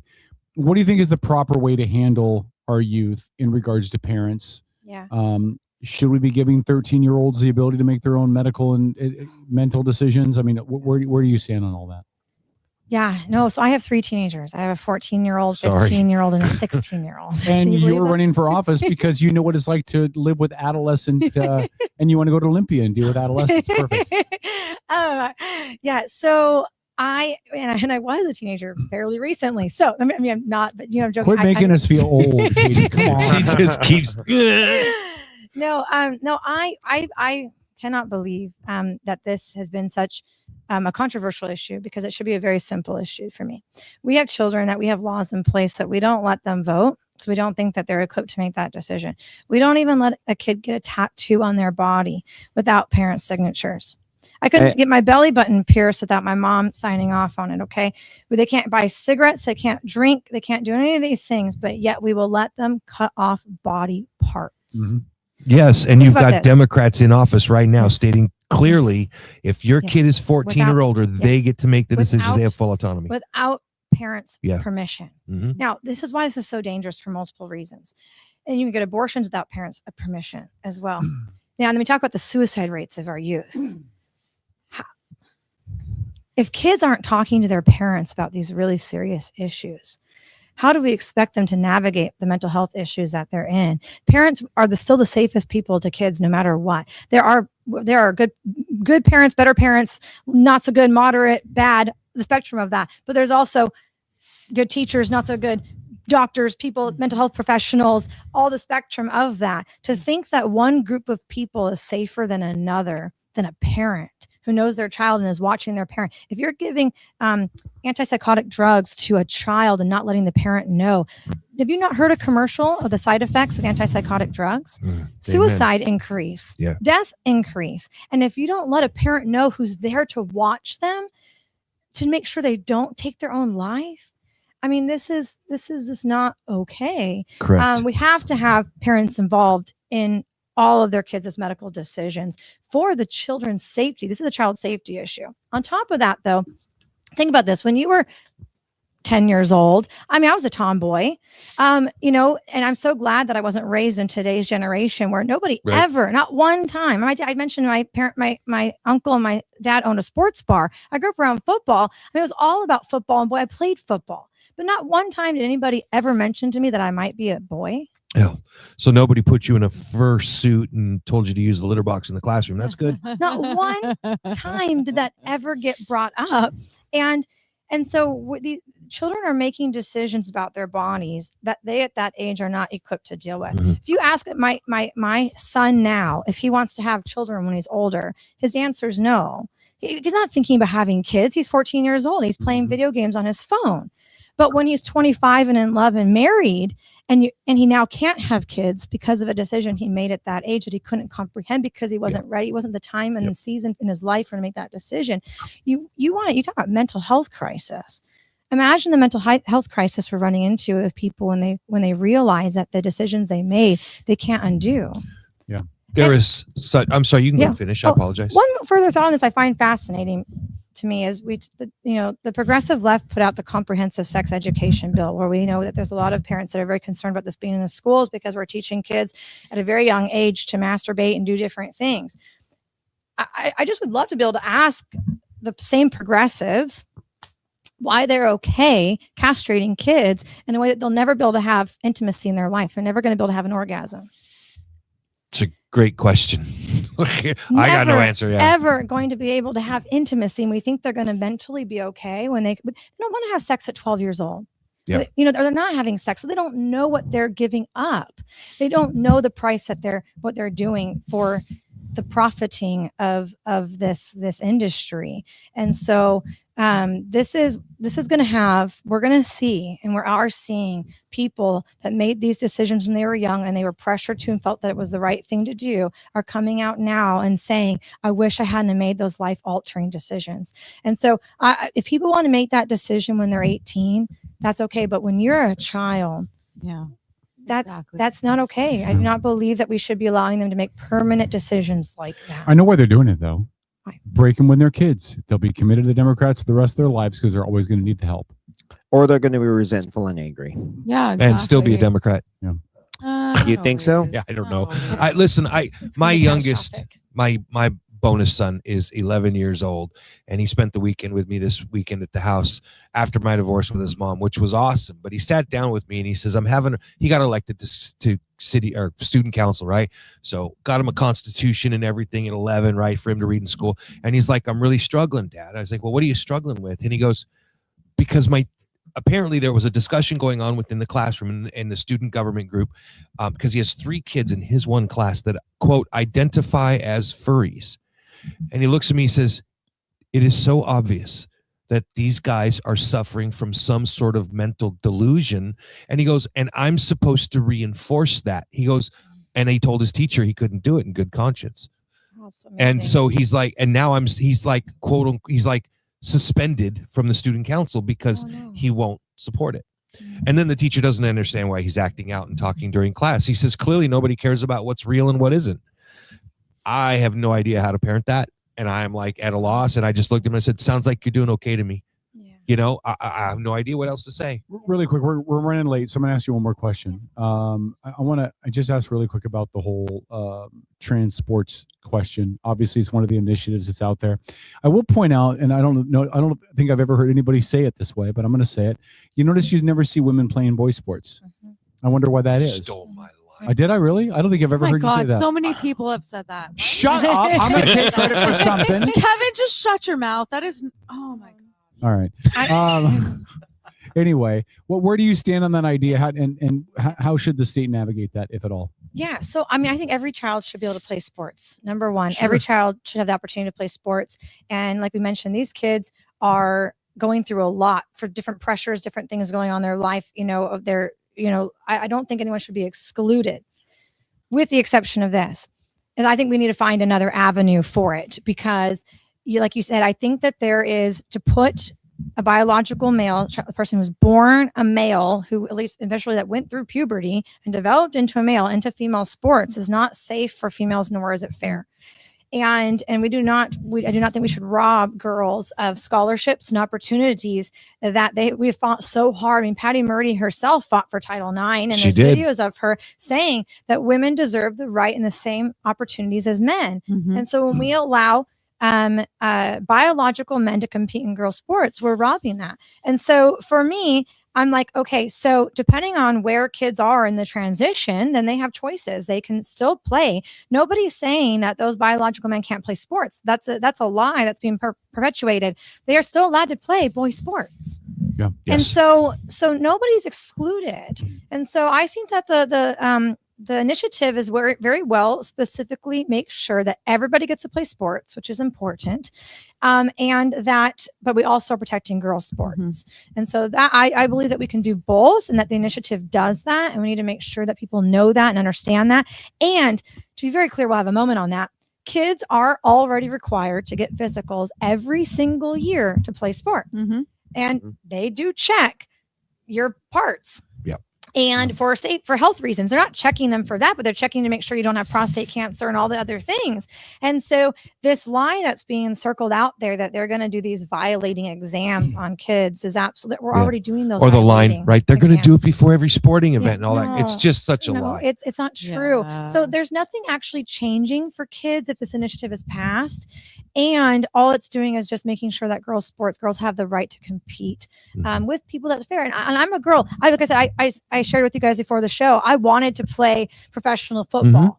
And I realized that I am 5'1". And I had to give up that dream. It just wasn't a plausible dream. But if there was a girls' league, for example, or something like that, and then a boy comes in that, to play, they're going to beat me. I, as much as I believe the girls should be able to do everything boys can do, I also recognize that boys are stronger. It's the same argument they're having in the military. Yes. So yes, boys are naturally stronger, and we have to keep boys and girls sports separate when it's a safety issue. it was to the point that you were making earlier, That Kevin. answers your question. Yeah, it does. And I just wanted to expand on what you were saying with this one line, right? Yeah. We do not see women transitioning to males asking to play in male sports. Just if you sit and you think about that one very statement, the issue becomes very clear. Yeah, no, the women that want to play in men's sports just play in men's sports. I mean, there's co-ed leagues for all kinds of stuff. That's right. Yeah. But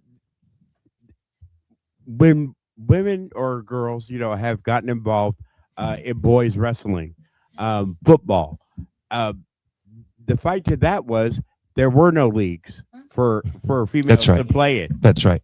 So, the girls wrestle right now against my 14-year-old son. You're 100. Yeah, that's right, Dennis. And by the way, girls have because there's no team. So I That's get right. that. But, but to have, a biological male jump into, women's Volleyball. sports, Mhm. and it is just wrong. Yes. That destroys everything women athletes fought for so many years. Yes. Yeah, Continue to Title IX gets thrown out in the wash with this, right? Well, we need to protect women's sports from male interference. Women need to have an equal playing field.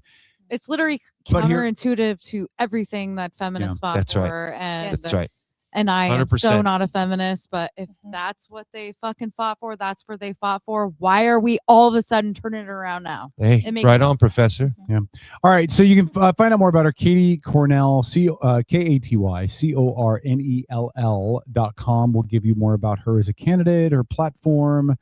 When is primary? August? Yes, August. So we have plenty of time to have you in 2 more times at least between now and then. Would So love to come back. can we set this up and we'll get into some more stuff? It's That's been perfect. Super good luck to you too. Hey, Thank you Ke- so much. Kevin, what district? 26th district, Good boy. position number 1. Did you just call him a good boy? Yeah. Yeah. Okay. He has the worst trouble. For years, he's had the worst trouble with telling people that they're running in the wrong district. No, the 26th I've got down. It's the 23rd and the 35th that I mess up yeah. all the time religiously. I don't know why. I don't know, man. You got me. And I'm your best friend, and I don't know. Katie, we're going to take a break, and after the break, we're going to talk about you behind your back. Awesome. Okay. Thank you. We'll spend a good 5 minutes talking about you behind your back before we go on to some other some national stuff. So yeah, thanks for coming. Thank This you was so fun. much. It was really We great do to meet you, appreciate it. Katie. Thank Great you. It job was an on honor. it. And I did send you a link to the Gorst to your thank you. Facebook Messenger, so Yes. you've got that. Thank you. I've And been then literally- secondly, Northwest alumni right here. Here we Come go. on. Don't that's push it. awesome. Hey, I'm not an You're a alumni yet. You're Democrat. right. You shut your mouth. All right, we'll take a Saying. quick break, and we'll come back in just a couple of minutes, and we'll talk about Katy Cornell behind her back. It's Outlaw Radio Network. Stick around. I'm waiting for music from Dennis. Oh, you're getting there. Okay. That's okay, Paul. Dennis. It's all good, brother. You got it. You got All it. right. All right. We'll take a break. We'll come back. Just a couple of minutes. It's Outlaw Radio.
Admin a la carte are specialized local experts committed to helping you run your small business. From general admin and sales support to marketing, digital media and technology to real estate and compliance.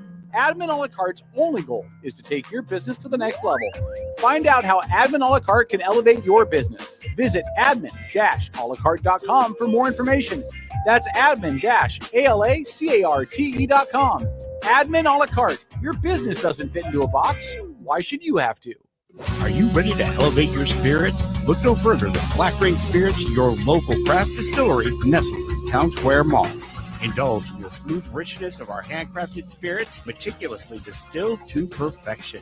Whether you prefer the bold kick of our bourbon or the subtle sophistication of our gin, Black Rain Spirits has something for every palate. Visit us today at Town Square Mall and experience the essence of true craftsmanship. Black Rain Spirits, where passion meets perfection, unconventionally traditional. On a recent episode of the Outlaw Radio Network, Some of our listeners even appreciated you dumbing it down for them. So, on behalf Sometimes of I Paul, have to thank you. mansplain for people like. By the way, mansplaining is when men explain things to a woman in a condescending tone. I just mansplaining. That's the Outlaw Radio Network Sunday night at their new time from 6 to 10.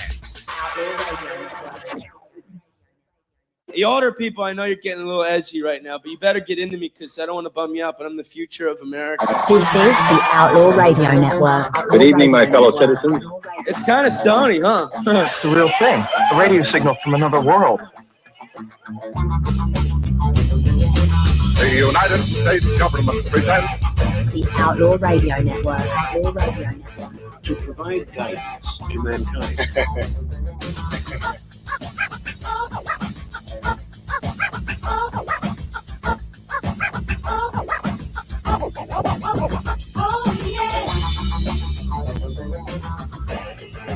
All right, Outlaw Radio, we're back. Thanks for checking out the show. Thanks to Katy Cornell for joining us in the last hour. I love it when we get a guest that's running for office that's just going to talk.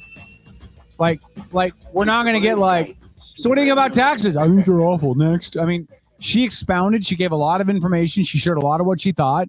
She was conversational. I don't think there's any lack of clarity where she stands on things that we talked to her about. I think she was pretty clear about it. We'll bring Paul back on cam. There's Pollywog. Beals and Tom will be back here shortly. Testing. They're using their Here I am. platters, I would assume. Okay. A whole bunch of good questions in the chat. I wish I could have asked her, but it's so, you guys don't understand.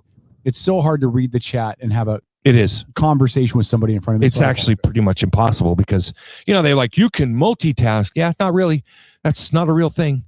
Your brain cannot do two things at the same time. And I never want Katie to be like, why is he not looking at me? Is he not paying attention to my answer? Is he looking at porn on his computer? Like, what is he doing? She doesn't realize I'm looking at the chat. I want to make eye contact and yeah. So, all right. Well, so now we're going to talk about her behind her back, right? Yeah. Let's talk about her behind her back. Do you want to go first?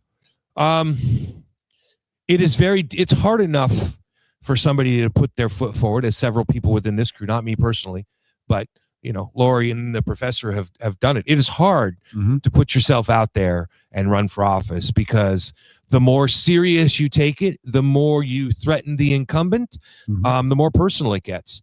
And the more money that has to be spent, the more of your own time and money has to go into it. And all of those things all compound on top of a person, right? Yeah. As a result of that, and Kevin, you and I have done this so long, and we've talked about how when a candidate sits down with us, what kind of things can we pretty quickly tell? First thing is, do they have a shot? Yep. Right? And where does that come from? How do they come across? How do they present themselves? Right? She comes across as brilliant. Yeah. Big feather in the cap, man. When we've had candidates on here that are just damn stupid. They're just morons, and they could barely answer questions, right? And I'm not saying that because they were nervous. They were just idiots, right? We've had candidates in studio that, while the cameras weren't running, were making racist comments. Yep, we did. We've had a lot of this stuff that's happened, and we've also had, which is probably, to me at least, the most common, which is the candidate that is unprepared to talk about themselves, their issues, and what they think about certain things, where they have to spend 5 minutes thinking about the forward answer that they're supposed to give, right? Because they're either afraid of screwing up or they don't have a good control of the issues, right? She had all that. She had that down. She knew what she wanted to talk about. She was able to articulate it well. She was able to talk about the issues that bother her and that she really wants to work on. I don't know, to be honest, how much of a struggle she really knows that it would be like if she won that election, how hard it's going to be for her to make that impact, right? Because it's not just a deck stacked against you. It's an entire system where nowadays, because the Democrats have the supermajority, they don't even have to let Republicans talk, man. Yeah. They don't even have to let you talk. No. So getting any small issue into a bill, or getting even the little things taken care of, is next to impossible, because the party that's in control literally controls everything. I think Washington State is as close to a communist nation as a state in this country can be. California is close, but California does not. Democrats don't have a supermajority. So, and in Oregon, Democrats do not have a supermajority. And Washington State is the one state where they get to do what they want, when they want, how they want, right? And Republicans are almost resorted, or they're, the way I'm trying to say this is Republicans are effectively and almost has been in Washington State, right? They have zero control, zero impact. Now, to say that, we have had some Republicans like Travis Couture, right? Got very vocal on the issue with sex predators, made an impact, right? But that was because he went to the community with it. That's to her point, right? What was she talking about? She's like, we got to get vocal, we got to tell the stories, and we got to get people involved. Absolutely. And that right there, that is the key difference. Being vocal, putting yourself out there, and not being afraid of what's being said. Yeah. Right? Get out there, tell the story, man. We talked for years, Kev, about how the electorate in Washington State are effectively morons. Yeah. They're uneducated, and they don't care enough to educate themselves because they've been fed the same lines of BS by the same political party for so long, right? Then they fail to recognize what that one political party is doing, which is why the idiots in this state keep voting for them. And they keep voting for them.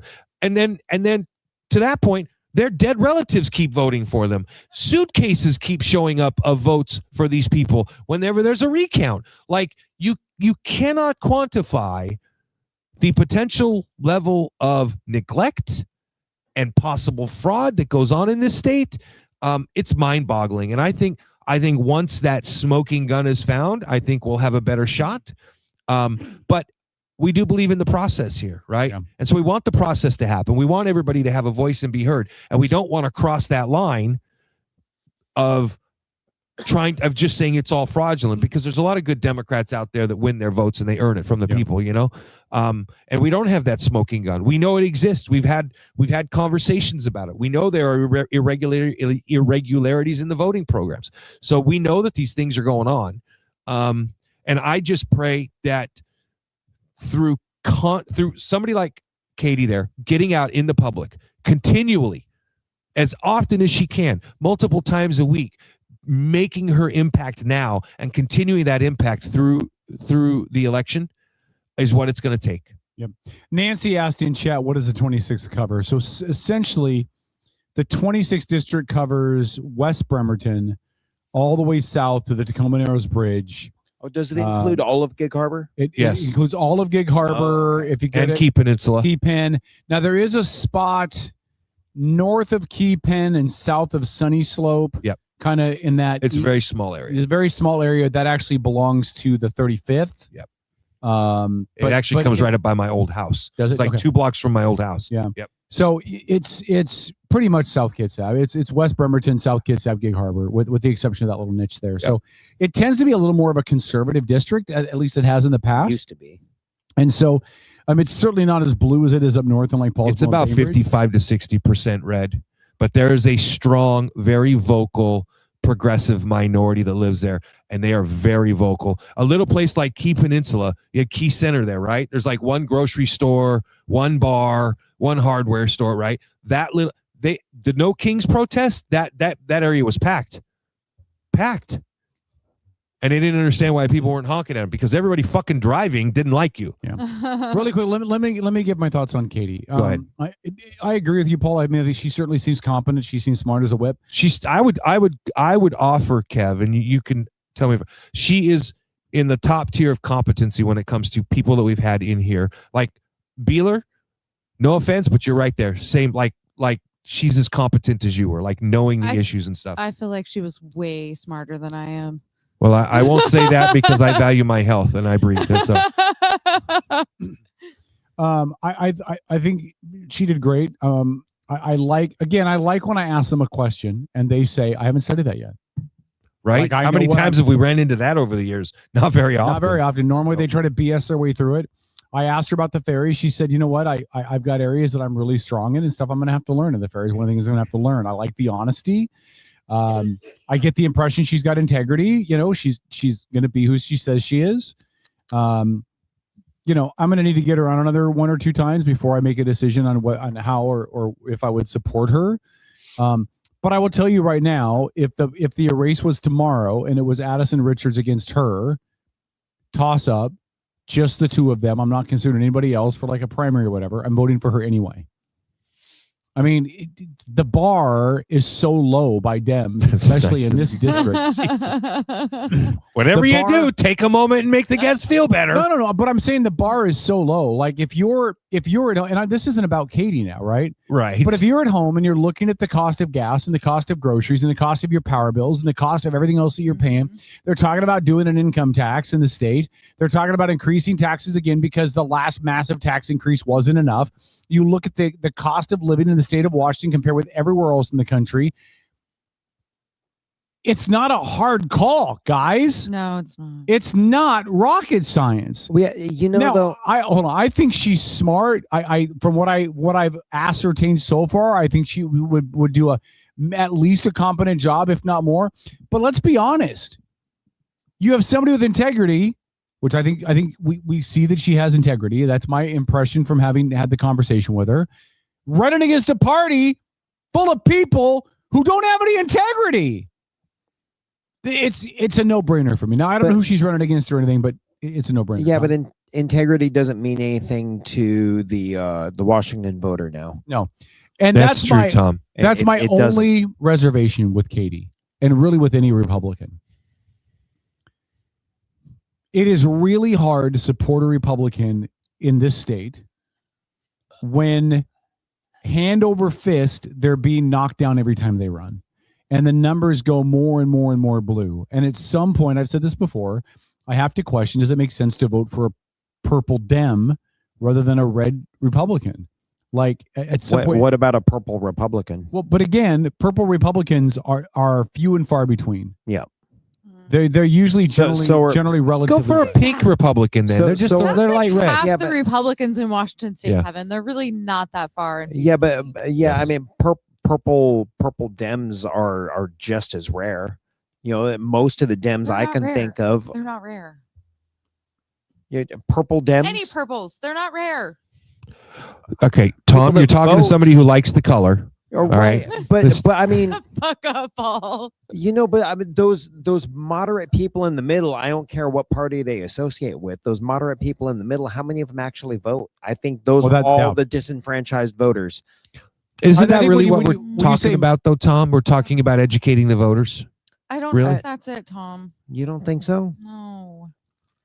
I hope I'm wrong. I mean, look at how well moderate Republicans do in this state, and that's because they have the backing of the moderate Republicans. In What the do you state. mean how They well have they them do? We have a super majority. That's right, Tom. That's right. Yeah. Compared to other Republicans in the state, is what I mean. You mean far right versus center Republicans? I got you. Because they have that here with the mainstream Republicans, and it seems like they take over. See, what I mean, one of the things I notice is, you know, the folks on the left in this state will go, but Trump, but Trump, but Oh, Trump. everybody does. Right, Feels and Yeah, the Chris Vances of the world. I Yeah. don't think any of our Republicans are really that far right.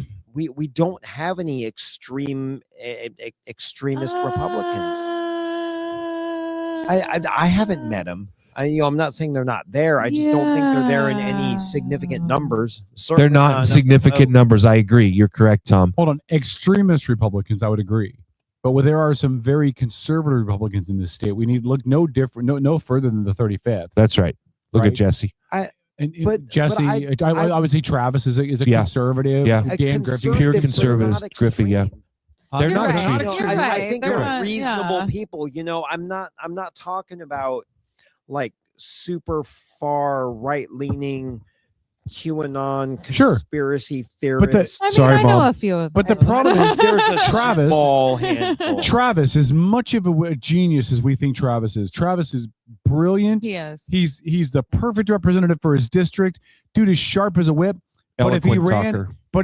in the 26th, he'd lose. Yeah. Probably. And it's not because he's not a good candidate. It's because there's more blue up here. Yeah. And the R next to his name is a detriment if he ran in this district. Well, Kevin, It's what a you're saying detriment in the speaks directly. Sorry, Tom. And Katie's going to have the same issue. The R next to her name is going to make it harder. You're correct, and that's where the one thing we've run into so much. Republicans are willing to eat their own and not support their own because they think somebody isn't conservative enough. Mm-hmm. And it's sad, but it's the state of political affairs in Washington. And those people on the far right believe that because a candidate isn't right enough, isn't conservative enough, therefore they can't win. And I've several friends that are in that camp, and I tell them all the time, man, I said, you got to stop thinking that way. You got to get out and vote. I mean, that's part of the group that's just not voting at all. Oh, well, no, those guys are voting. I don't think we're on the same sheet of music. Go ahead, Tom. Well, no, but I mean, you're talking about a voter who is very, very red. Yep. Right. And Yep. and they're dissatisfied with their purple red candidate. Yeah, in fact, they won't support. That's the point Right. I'm making. And They won't. that's They the refuse to support. They won't support them. Republicans that aren't conservative enough. for him because they're certainly not voting for the Democrat. Yeah, Right. correct. They're just not voting at all. Yeah. They're part Yep. of the problem. Absolutely. Well, here's what 100%. here's what else Republicans do. And Beeler, I hope I'm not dredging up bad memories from when you ran. And I'm not going to say too much specific. You can share more if you want to. But Republicans, she's like, I'm cold. But You so asshole. Republicans to circumvent your run for Michelle, they took a lot of nasty shots at you under the scenes too, right? About some of your Democrats and Republicans. yeah, but I'm talking specifically about the party, right? The Republicans, because there are people that came at you about some of your past financial decisions. Yeah. And use that against you. Yeah. Paul talks about And eating lied their about own. it. Yeah. Yeah. Paul talks about eating their own, right? Yeah. And for whatever you want to say about the Democrats, they're not doing that. Now, we're about to talk about Tara Simmons in the North End because they're starting to. They got the barbecue going. They're about to eat their own. But we'll get to that in a second. But in general, the Dems don't do that. And the Republicans, I hope that you're listening to me, 26 LD Republicans, Washington State Republicans, take some notes. K-Dog's about to school you. Oh, geez. Stop doing the op research for your opposition. Stop it. Make the Dems pay the money for the op research instead of you doing all the hard legwork for them and serving up your opponents on a and it- silver tray and it's then not- wondering why you lose. And it's not even the money; it's the time. Well, it's all of it. Yeah. It's all of it. You know, Make them use their resources, right? yes.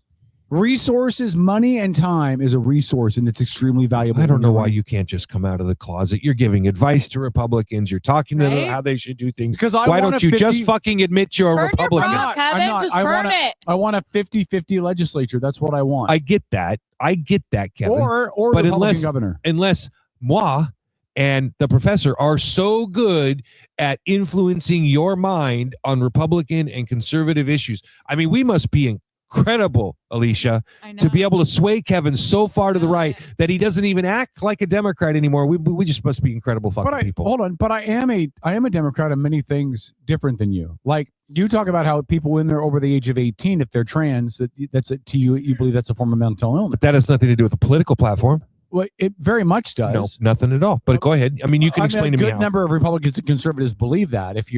Yes, but that's not part of the platform. Well, it's not part of the platform, but it is part of the platform. It's not an official part of the party platform, but it's something the majority of the followers believe. So if I understand you correctly, just to make sure I understand, because I believe that a transgender person over the age of 18 suffers from some mental health issues, that a lot of your point is a lot of Republicans think like me. Therefore, to you, it's a Republican issue, which is why you can't acknowledge you're a Republican, because somebody might think that you have those kinds of issues. What I'm saying is that's what. No, because they would assume that you think that way. What I'm saying is that the things I'm being most vocal about right now align with Republican and conservative ideologies. But that does not mean that I toe rank and file line with conservative Republican. Well, most of us don't. We have a much bigger tent than the left does. I was saying, yeah, Kevin, I can relate to that. I mean, people accuse me of being conservative all the time, and I am not a conservative. The only Tom is conservative definitely thing about libertarian. me Kevin is Nelson, my fiscal thought. Kevin Nelson, Brandy did ask me if I was still pretending to be a Democrat, and I said yes. So Kevin Nelson, just zip it. Tom, what did you think of her? I think my biggest point of respect, I think, is the fact that she's not afraid to say I don't know. Hell yeah. You know, I want that out of my leader. You know, I don't know, but I'll find out. That's right. You know, otherwise she seemed to be you know, up to snuff on all the talking points, and she's definitely got a platform, and as far as the fiscal side of things go, I think she's got it nailed.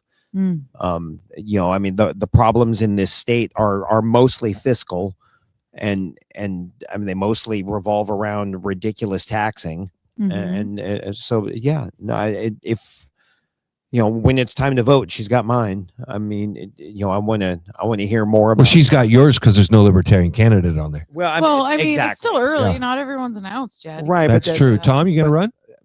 Hell no. I mean, it's not like you don't have any time. Beeler, what do you think? I thought she was incredibly well spoken. I enjoyed listening to her. She's attractive. I think she's gonna appeal to. Can I just ask you one question about that? You said she's attractive. If I had said and that, I actually think that that's important. It is. And I want to make sure that people know the reason why we think that it's important is because charisma is important. When And you're also, well spoken, we're human and we're Yeah.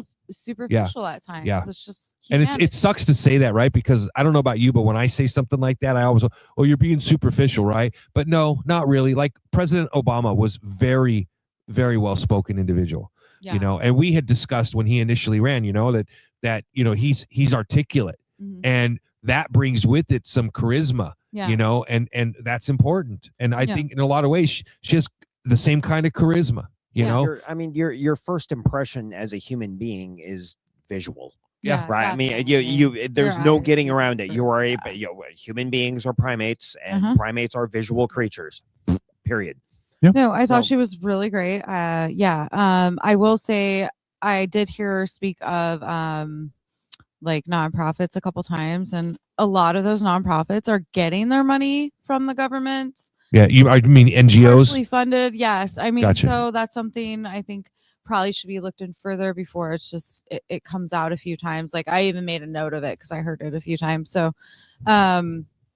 it's great that non-governmental agencies like a church or something like that are helping people, but then there's other ones that are being, let's just go ahead and say it, ripping us off. fully funded by the government. Yeah. So just, a cautionary. During the I mean, we know, right? We've seen the numbers during the immigration stuff the last couple of years. Yes. NGOs are responsible for a large percentage of the government embezzlement. And I really wish I would have started an NGO a long time ago. Yeah. Well, I have an idea for you on that. I mean, you? just list you as Somali, you start a daycare and a medical transportation service. Yeah. Outlaw Radio Network Daycare. I like it. It's a great idea. Yeah, it is. Yeah, who wants to entrust their children to us? I own Great a idea. distillery. The thing is, the best part of Daycare in a distillery. That's the best great. part about it, Kevin, is you don't have to prove you even have the kids. You just have to list how many Right. kids you have and how many openings you have. That's perfect. Well, right now we have 327 children, and we're feeding them a very high protein, healthy diet, so we can get some money from the USDA as well. 327 kids packed into 900 square feet. And then let's not forget the interpreter service and the non-medical emergency If transportation it's, service. if it's good enough for the Trump administration on how they house illegal migrant children, we can do it in a daycare. Okay. Lori, did you have a comment on Katy before we move off that subject? Did you have anything you wanted to share? And Dennis, did you have a thought on Katy? Sure. Go ahead, Lori. I thought she was very well spoken, which everybody agreed with. She is very charismatic. I think she'll do well here in her race, especially if she's going up against Addison. However, same thing as you guys. Unless she can build a coalition of moderate Dems in the legislature, she's kind of dead in the water. Well, if she I gets think there. Yeah, and she's aligning herself well with Michelle, so that's a good thing. She's going to pull in Definitely. her voters. So Now, I want to be clear before people cry. I was not taking a shot at Michelle when I said she was purple. Like it wasn't a shot. She's a moderate Republican. She's done very well in her district that way. So I wasn't knocking her. Just so we're clear. But I think Still waiting for Robert and Dave McMillan to follow through on their belief they can get her to come on the show. But okay, go ahead. Dave's a little busy right now. I know he is. so- I'm just going to keep poking the bear. No, man. I know. Poking. But I think and I'm not part of the GOP here in Washington. I'm an independent, but I really think that the GOP for Washington State needs to gain independent auxiliary members, if you want to call it that. They really, really, really need to get out the vote. They really, really, really need to have those foot soldiers going around and knocking on doors, every door in Washington State, whether it's in King County or it's up in Whatcom County. They've got to get their message out. They've got to tell their story. They've got to get more of the voters out for Republicans. We're never going to get back to normal or 50-50 if we don't. Well, and they need to cease the drama, because right now when you hear about these major statewide Republican races, you hear about a lot of drama. Yeah. And they need some non-drama. Yeah. Coalesce behind. So I'd like to nominate Alicia Beeler for governor, and then have everybody just go, Alicia's our governor. There's no backstabbing. There's no because that's what Dems did with Ferguson. There were far more qualified people than Ferguson to be governor of this state. But he announced, and every Democrat went, okay, that's our dude. He sucks. He's an idiot. He's a horrible human being. The dude looks like Scarecrow from The Wizard of Oz, but we're going to back him. Yep. Fine. Yep. And that's the whole thing. I mean, the Dem machine is strong in Washington. And I think that the national level has either modeled it or they follow it as their model. But they're strong in how they message, how they get, everybody to follow through. Granted, they've done some serious brainwashing, from my opinion, for years and years in the school districts. But the Republicans, I don't think, need to brainwash. They just need to get their message out there. They're never going to get it through traditional media. And you've got a small slice when you use independent media. Independent media in Washington is growing, yes. 100%. But you're still not reaching everybody that you need to reach. Yes. And that's where the foot soldiers come in. There you are. Do you know what I would do if I was a Republican lawmaker right now? What? I would get up in front of everybody before I even did the bill, and I would say out loud, I am today, as a Republican, proposing a bill in the state of Washington to protect gay marriage. Okay. Okay. Now, why would I do that? I get that. That's not a bad idea. Why would I do that? One, So that you can get one, attention. and the Dems can't claim it because right now what they're doing is any good bill that comes out, they're saying, well, we're not going to run your bill unless you let us attribute it to a Democrat lawmaker. So instead, you don't give them the opportunity to hijack. You go out there and claim it first. True. Then you introduce the bill, and then you make the Dems do one of two things. They either vote for it and approve it, giving you a victory as a Republican, or they vote against it, and then you lose your ever-loving mind. Yeah, Well, then because you then they're on publicize it. record. Yeah. And that's the worst thing. Washington GOP has not been effective in getting the Dems on the record. Yeah. Get them on the record. That's all you got to do. And if That's a I agree great with point, it. Lori. And That's if a Dem great leadership doesn't vote on it, then you call them out for Bless it. you, Tom. Bless you, I Tom. thought you guys were fans of the LGBTQ agenda. Why can't you codify this and get this out there? Yeah. Like that, the Republicans need to start hating them in their own mouths. You know what I mean? Instead of beating each other up, hit the Democrats back on the stuff that they supposedly stand on. Really quick, Robert said, "What did you say regarding me, Kevin? I was baking chocolate chip cookies." I like cookies. All right, Robert. What I said was, you and Dave McMullen said you guys thought you could get our good friend Michelle Caldier Valdez on the show, and we haven't had her in yet. I just wanted to see what was going on with that. Paul, what were you going to say? Nothing. I didn't say anything. You were good. Can we talk about your favorite elected representative?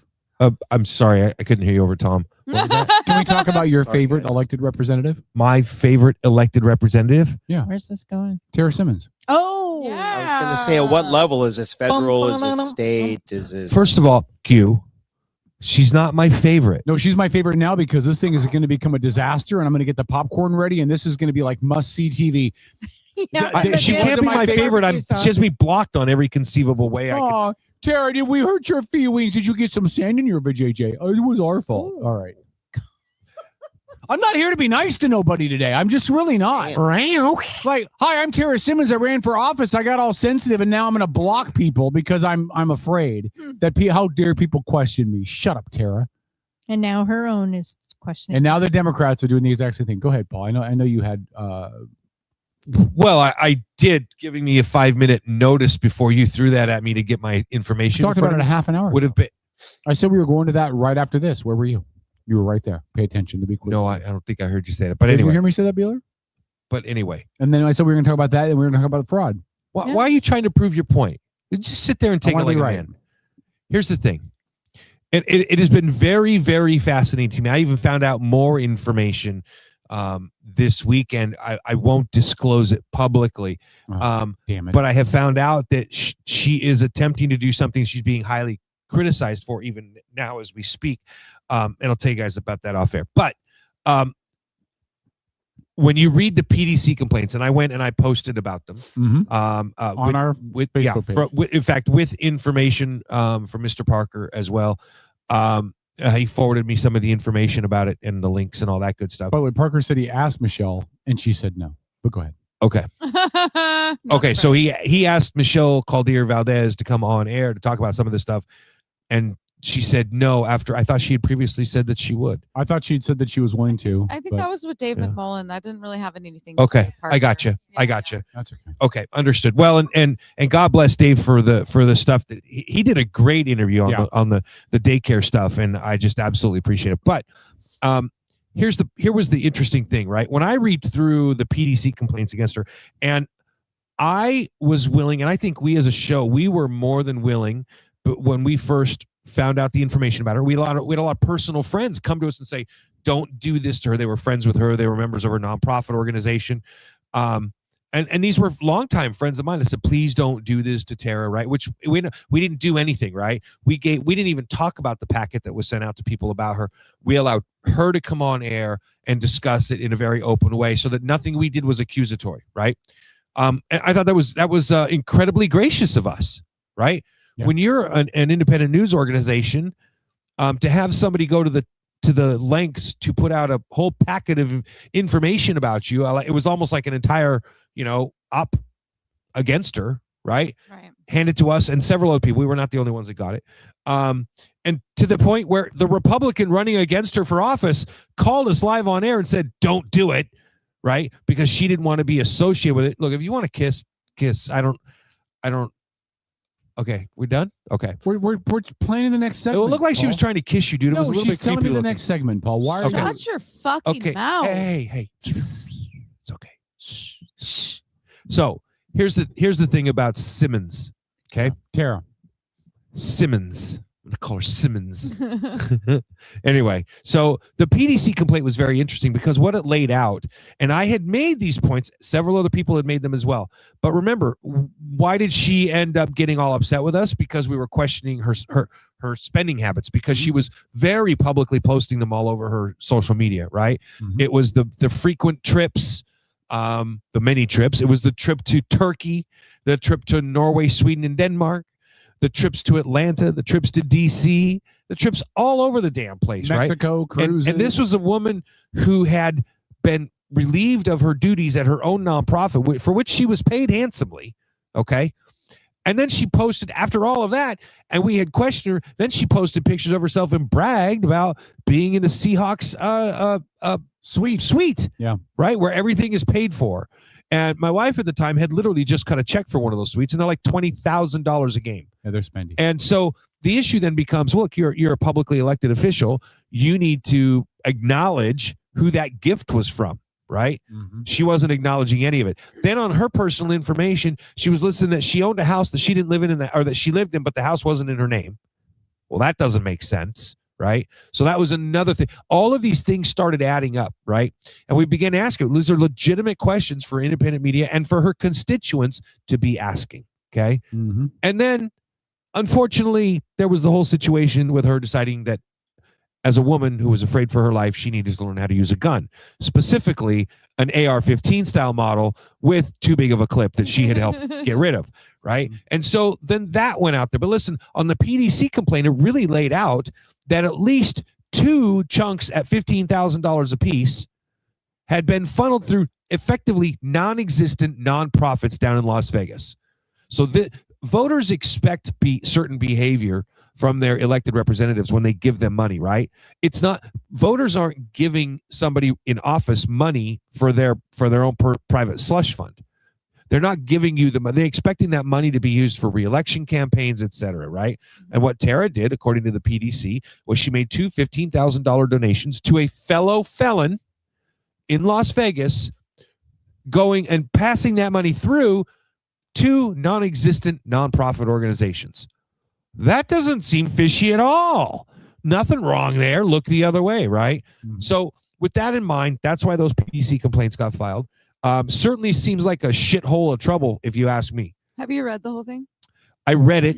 Half of it I didn't understand, Yeah, admittedly. I really feel like, most of it's actually going to get thrown out because it's not. And it may, PDC I think. related. Yeah, well, you're right, because can you explain it? A PDC is very narrow, right? Right. The It's complaint. all financial stuff. Yeah. Yeah. So I don't, maybe it's just, maybe to your point, maybe the PDC just becomes, you couldn't give $30,000 to this. Done. Right. That's the end of it, right? Yeah. It doesn't And have you get anything. fined. Yeah. It doesn't have anything to do with the fact that the money went to another convicted felon in Vegas. Doesn't have anything to do with it was in another state. Doesn't have anything to do with the nonprofit organizations didn't exist. But you know what that does point out? That a leopard don't change its spots. Yes, it does not. Once a crook, always a crook. Yeah, I won't go that far. Well, I will, and I can. No, you can. No, totally. I won't go that far. It's like the man who cheats. Because I do believe Once he's a cheater, he's probably always going to be a cheater. That's not true either. I do think that there can be redemption. I do think people can redeem themselves and climb out of the mess they made for their lives earlier and do really good things and matriculate Agreed. around. But they can't while they're dealing with substance abuse. Well, no, but again, the question is, do you continue to stay the path and move in the direction that you're going, or do you revert back and go back to old stuff? Yeah. Now, I'm not saying that she's reverted back to any of your old behaviors. I don't know that. Right. I don't know anything, but I will tell you that the appearance of impropriety is strong in this one. Listen, Kevin, everything that she's doing looks dirty. Now, does that mean that she's back using drugs again? Not necessarily. Does that mean that she has a gambling addiction? Not necessarily. Does that mean that she's wrapped up with criminals? Not necessarily. But if I'm the average person paying attention to the tea leaves, The optics of it. it certainly doesn't look great. And when I've got somebody running for office without a past, I want them to avoid those optics, let alone somebody who has the past that she has, who should know better. She was on her best behavior while the spotlight was on her. Yep. Once it was off of her, she reverted to her previous behaviors. We don't have to look much further past her. Listen, I felt, and this is why I initially asked those questions, I felt like she was, now remember, she came from a very poor background, and we had a lot of respect from her for her about her because she worked her way out, right? Well, then she couldn't contain herself and she bragged about it. And that's what started getting her into trouble again, right? She was, this guy that she was using to testify, his name escapes me off the top of my head, but he was a former, Percy. Percy, yeah. Okay. She was using Percy to testify on her bills in the affirmative. Literally, the dude testifies in Olympia via Zoom, and later that afternoon gets arrested by Westnet for what? For dealing fentanyl. Yeah, wasn't he in possession of a lot? A lot of it. And you were talking about a guy here who, and again, as a criminal, this woman should have known there were significant red flags about this guy who got out of the joint after doing 17 years and somehow managed to open a used car dealership, which, as anybody who knows anything about accounting knows, it's the easiest way to launder money is through the used car business, second only to casinos, right? So there were too many red flags, which said to me, she's got some issues. She's with the wrong people. She hasn't gotten away from the group of people she should be staying as far away as possible from, right? Then she passed legislation, personally worked very hard on it to make it so that criminals could not pay the steep, heavy prices that they had to pay. She made it easier to be a criminal. She made the punishments less to be a criminal, right? Everything in the world pointed to the fact that this woman was engaged in more criminal activity. That is my opinion. Okay. But my opinion is based on the facts that I have read about her, the interactions I have had with her, the people that are very close to her that I've personally spoken to, which is why I say I think that there are, again, my opinion, that there are substance abuse issues. Too many people have come forward and said that they know her and they've seen the substance abuse issues, which makes my opinion what it is, right? I don't know if it's true or not true. Haven't been there, haven't seen it. All I know is what she posted on social media, which leads me to take a certain opinion about her. Yeah, that's it. Pretty straightforward. Yeah, I don't disagree with you. Which is your opinion? Huh? It's your opinion. It is your opinion that you agree with me. I think it's just important that people know that we're talking about our opinions, but our opinions are based on our lived experience. Yep. And it's been on what we've seen. Yes. And it's kind of the totality of everything, right? Like, we know about her past. Yeah. We know about what she did before. We know about her actions. We know that she didn't have integrity. We know that she's a convicted felon, no matter whether or not she got her record expunged or not. Yeah. We know that she lied about firearm control, about how she didn't want anybody to have a gun, but then had photos of herself going to a shooting range and shooting off guns that she would have had banned if she had her say. They are banned. She doesn't have an ounce of integrity in her body. Period. And did you, Kevin? I took it when she got so amazingly defensive, and we're talking. She called the show in an unscripted moment to chastise me because I was questioning her integrity.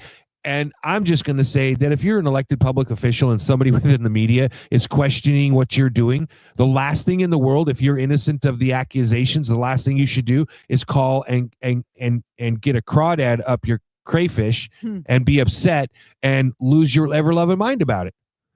You should call and say, I understand those questions. Let me try to answer them for you. Thou doth protesteth too much. When she reacted the way that she reacted to it, tells me that she's sensitive about it, which tells me that she's hiding something. Mm-hmm. Now, I don't know what that is.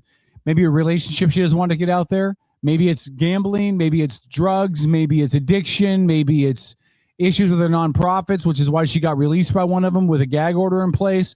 There's just there's so much smoke coming out of her. Like, it isn't even like there's one question. There are additional rumors, and I will tell you this, and tell me if you guys, it's like I'm telling a joke, right? Tell me if you guys have heard this one. Apparently, Michelle, while in the position that she's currently in. Michelle or Tara? Sorry, Tara. I apologize, Michelle. That was all Michelles. I apologize. But apparently, within her position in the Washington State Legislature, She used her position to appropriate funds for her new nonprofit in order to pay salaries. She's the only salary. Mm-hmm. She's the only person working for her new nonprofit. I didn't know she had started a new one. Yeah, well, she got to get paid somehow. Oh. NGO. All right. It's the fact. Listen, if you need proof this is a big deal, the Democrats are coming after her. Yeah. And when the most recent When they PDC do was their filed own, by it's Democrats. bad. Yeah. And when Bad. when the Democrats come after another Democrat, it has to be rise to the level of OMG. It's a WTF moment for somebody. Yeah, because they don't do it generally. So the fact that they're willing to jeopardize somebody who I think you guys would all agree 3 years ago was seen as the future of the party in this state. We all felt that she was being groomed for a higher position. Yeah. And now you've got Dems coming after her. That tells me two things. One, she doesn't have any other aspiration politically for herself right now other than the seat that she's got. No, she's got to worry about her own seat. I again, maybe because she's a Dem on the north end. Can we point out too, remember when we had her on, do you remember her mentality, her attitude about her position up there? Oh, that was a given. That she says, and I'm paraphrasing here, but she openly stated she was glad she was in her district because she could say whatever she wanted to. She fears no accountability. Yeah, the impression I got out of that, it sounded like she was saying, I don't even have to run. Yes, exactly. Yeah. And she might have to. Like they might put somebody up against her in the north end. That should scare everybody. If you have a politician that thinks, it's the one thing a lot of people were critical and rightfully so of Trump about, right? Where he made the comment, I could shoot somebody in Times Square and still get elected. It's that attitude. I was going to bring that up. Yeah. And I know people think that we're picking on Tara because she's a Dem or because she's a woman. We're picking on Tara because she's a criminal. She's corrupt. She is corrupt. Yeah, there's something. It is our opinion, but she's corrupt. If there's a reason it stinks in Denmark. Yeah, the fish. Yeah. So, but there's a reason it's like people say, well, something stinks in Denmark. No. Well, Luke Fisk. There's a reason it stinks in Denmark, and there can't be so many different fires, so much different smoke coming out of Simmons' camp. Yeah. Without something having credence. Yeah. Without something having validity. And I don't think. I mean, right now, I don't. Unless more stuff comes out, I don't think she's at risk to lose her seat when she goes up for re-election. But at some point, this is going to be too much. Well, the chickens will come home to roost. Yeah. Thank you, Barack Obama. And we're talking about somebody, Kevin, who again was so overly confident about her position that the spotlight wasn't on her. So she she naturally reverted to her old behaviors and her old tendencies, right? And I think that's what we're seeing. We're just seeing the natural progression of an individual who never truly changed. She got her shit together, right? She put her brain to work while she was in jail. She worked on and it's not like you can't get your law degree without putting in a lot of effort. Yeah. I applaud her for that. Good for her, right? But she's pissed it away. Well, and I think part of it is too is the addict brain, right? And the addict brain says you can't be happy for too long. That's a great point. The addict brain says something has to happen. There has to be a reason why you nuke yourself. There has to be a reason you self-sabotage. There's got to be a reason. She climbed to the top of the mountain. She did exactly what she said she was going to do. What was left for her to do? She never made noise about having an aspiration to run for bigger office. Mm-hmm. She wanted to be an elected representative where she could help people that had been formerly incarcerated. God bless her for it. But then she got to the top of a mountain, and what was left? And stopped helping, by the way, the formerly incarcerated people. Yeah. I mean, we've heard that a dozen times if we've heard it once from people that actually used and benefited from her nonprofit, and they're like, she just ignores us now. Well, no, and on top of that, they had passed that bill where they were funding programs to help people that were former felons, and then on the last budget cycle, she voted in favor of cutting the funding for those programs. Yep.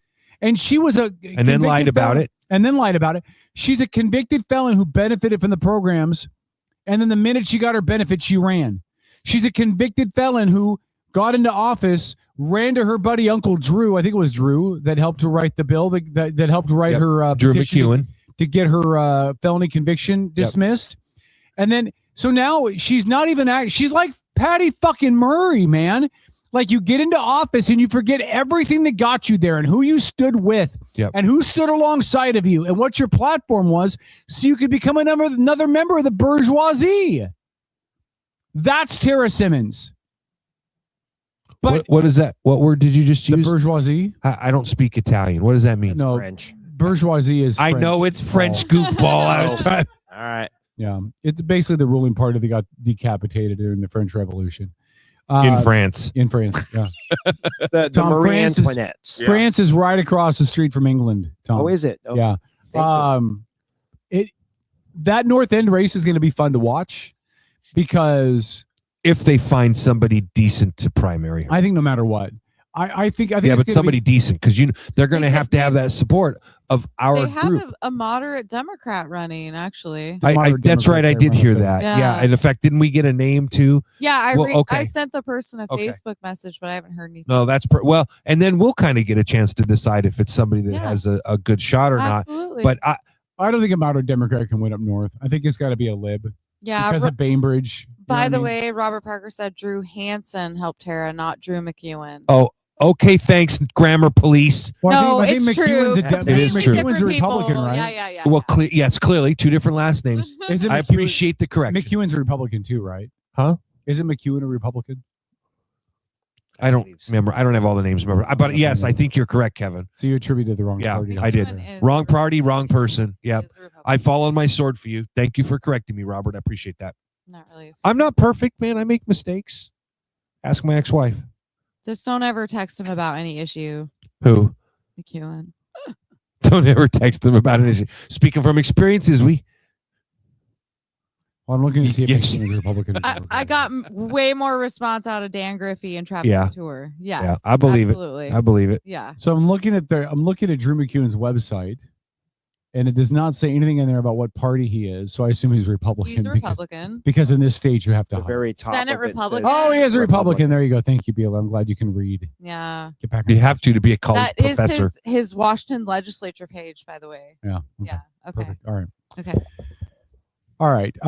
We're up against break, so I don't want to start another topic yet. We got about 2.5 minutes or so. No, but when we come back and we finally get to this fraud. Yeah, I just wanted to topic, stay on state stuff because we've been local most of the I show. got you, didn't man. wanna I'm break there it with up. you, brother. It's all good. We'll get so are you talking national fraud or are you talking about So the research, and I'm curious about everything else everybody else has learned, but my research has shown that when it comes to the Somalian fraud, and I call it the Somali fraud because I think that that's a good descriptive word for it because you have and we'll get into this next hour, but you have a culture of fraud. But it's not just in Minnesota. They've also found it in Indiana. Maine apparently is really bad, and Washington State is really bad. I thought I heard something about like $350 million in Washington State. Something. There's to the point where other independent journalists, you guys, are asking for other independent journalists to help get involved with helping flush out information. So it's something that I would like us to discuss off air, and I know that I'm going to reach out and attempt to offer my services. Because it matters. Well, And once now that I've learned how the whole wheels on the spoke thing kind of works and how they're doing it, it's mind blowing. And to have the mayor of Seattle, that twat waffle, publicly come out and go, if you are an independent journalist and you're looking into this, you may be guilty of a hate crime. Hate on this. Like sit and spin. Helen Keller's parents used to live the fucking plunger in the toilet as punishment. Maybe your parents should have taught you the same lesson. I'm gonna start calling you Downsy. Downsy. That is so wrong. I know, but So wrong. That's what you kind of sound I like, know, buddy. right? But I hope everybody understands what I'm talking about. That woman, Little Miss, I guess I get to move out of my parents' basement now, comes out of the closet talking about how if you're an independent journalist asking questions about this fraud, you could be guilty of a hate crime. Like literally, what the fuck? I just don't understand how she was the best option the Dems had to run against Harold. Well, You know it's what I mean? too late for that question.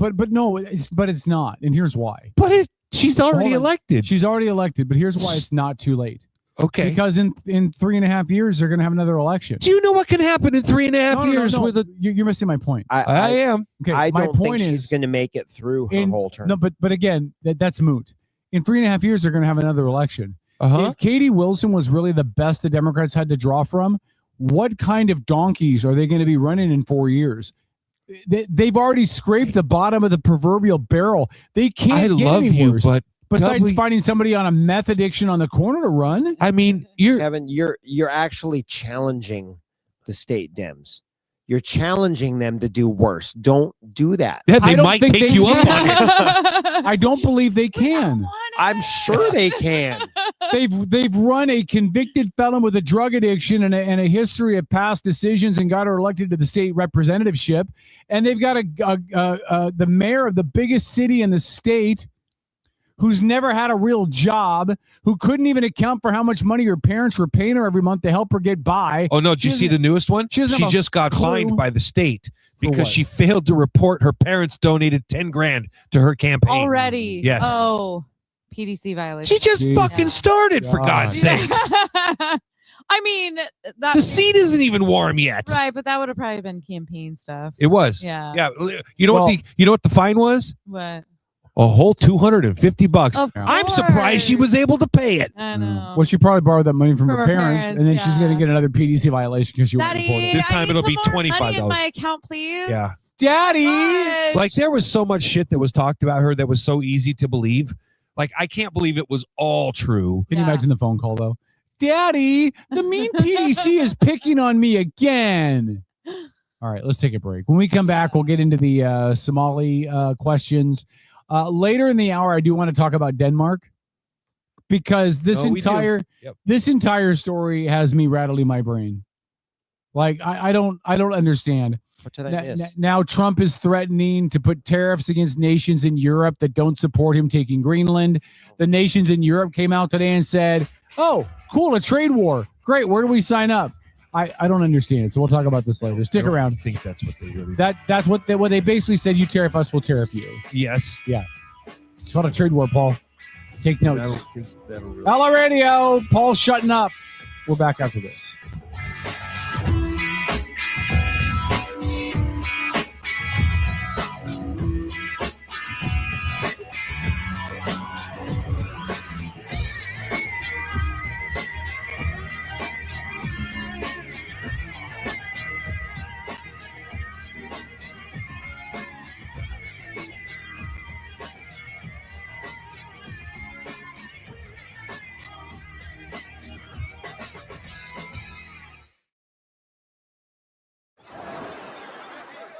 Hear that?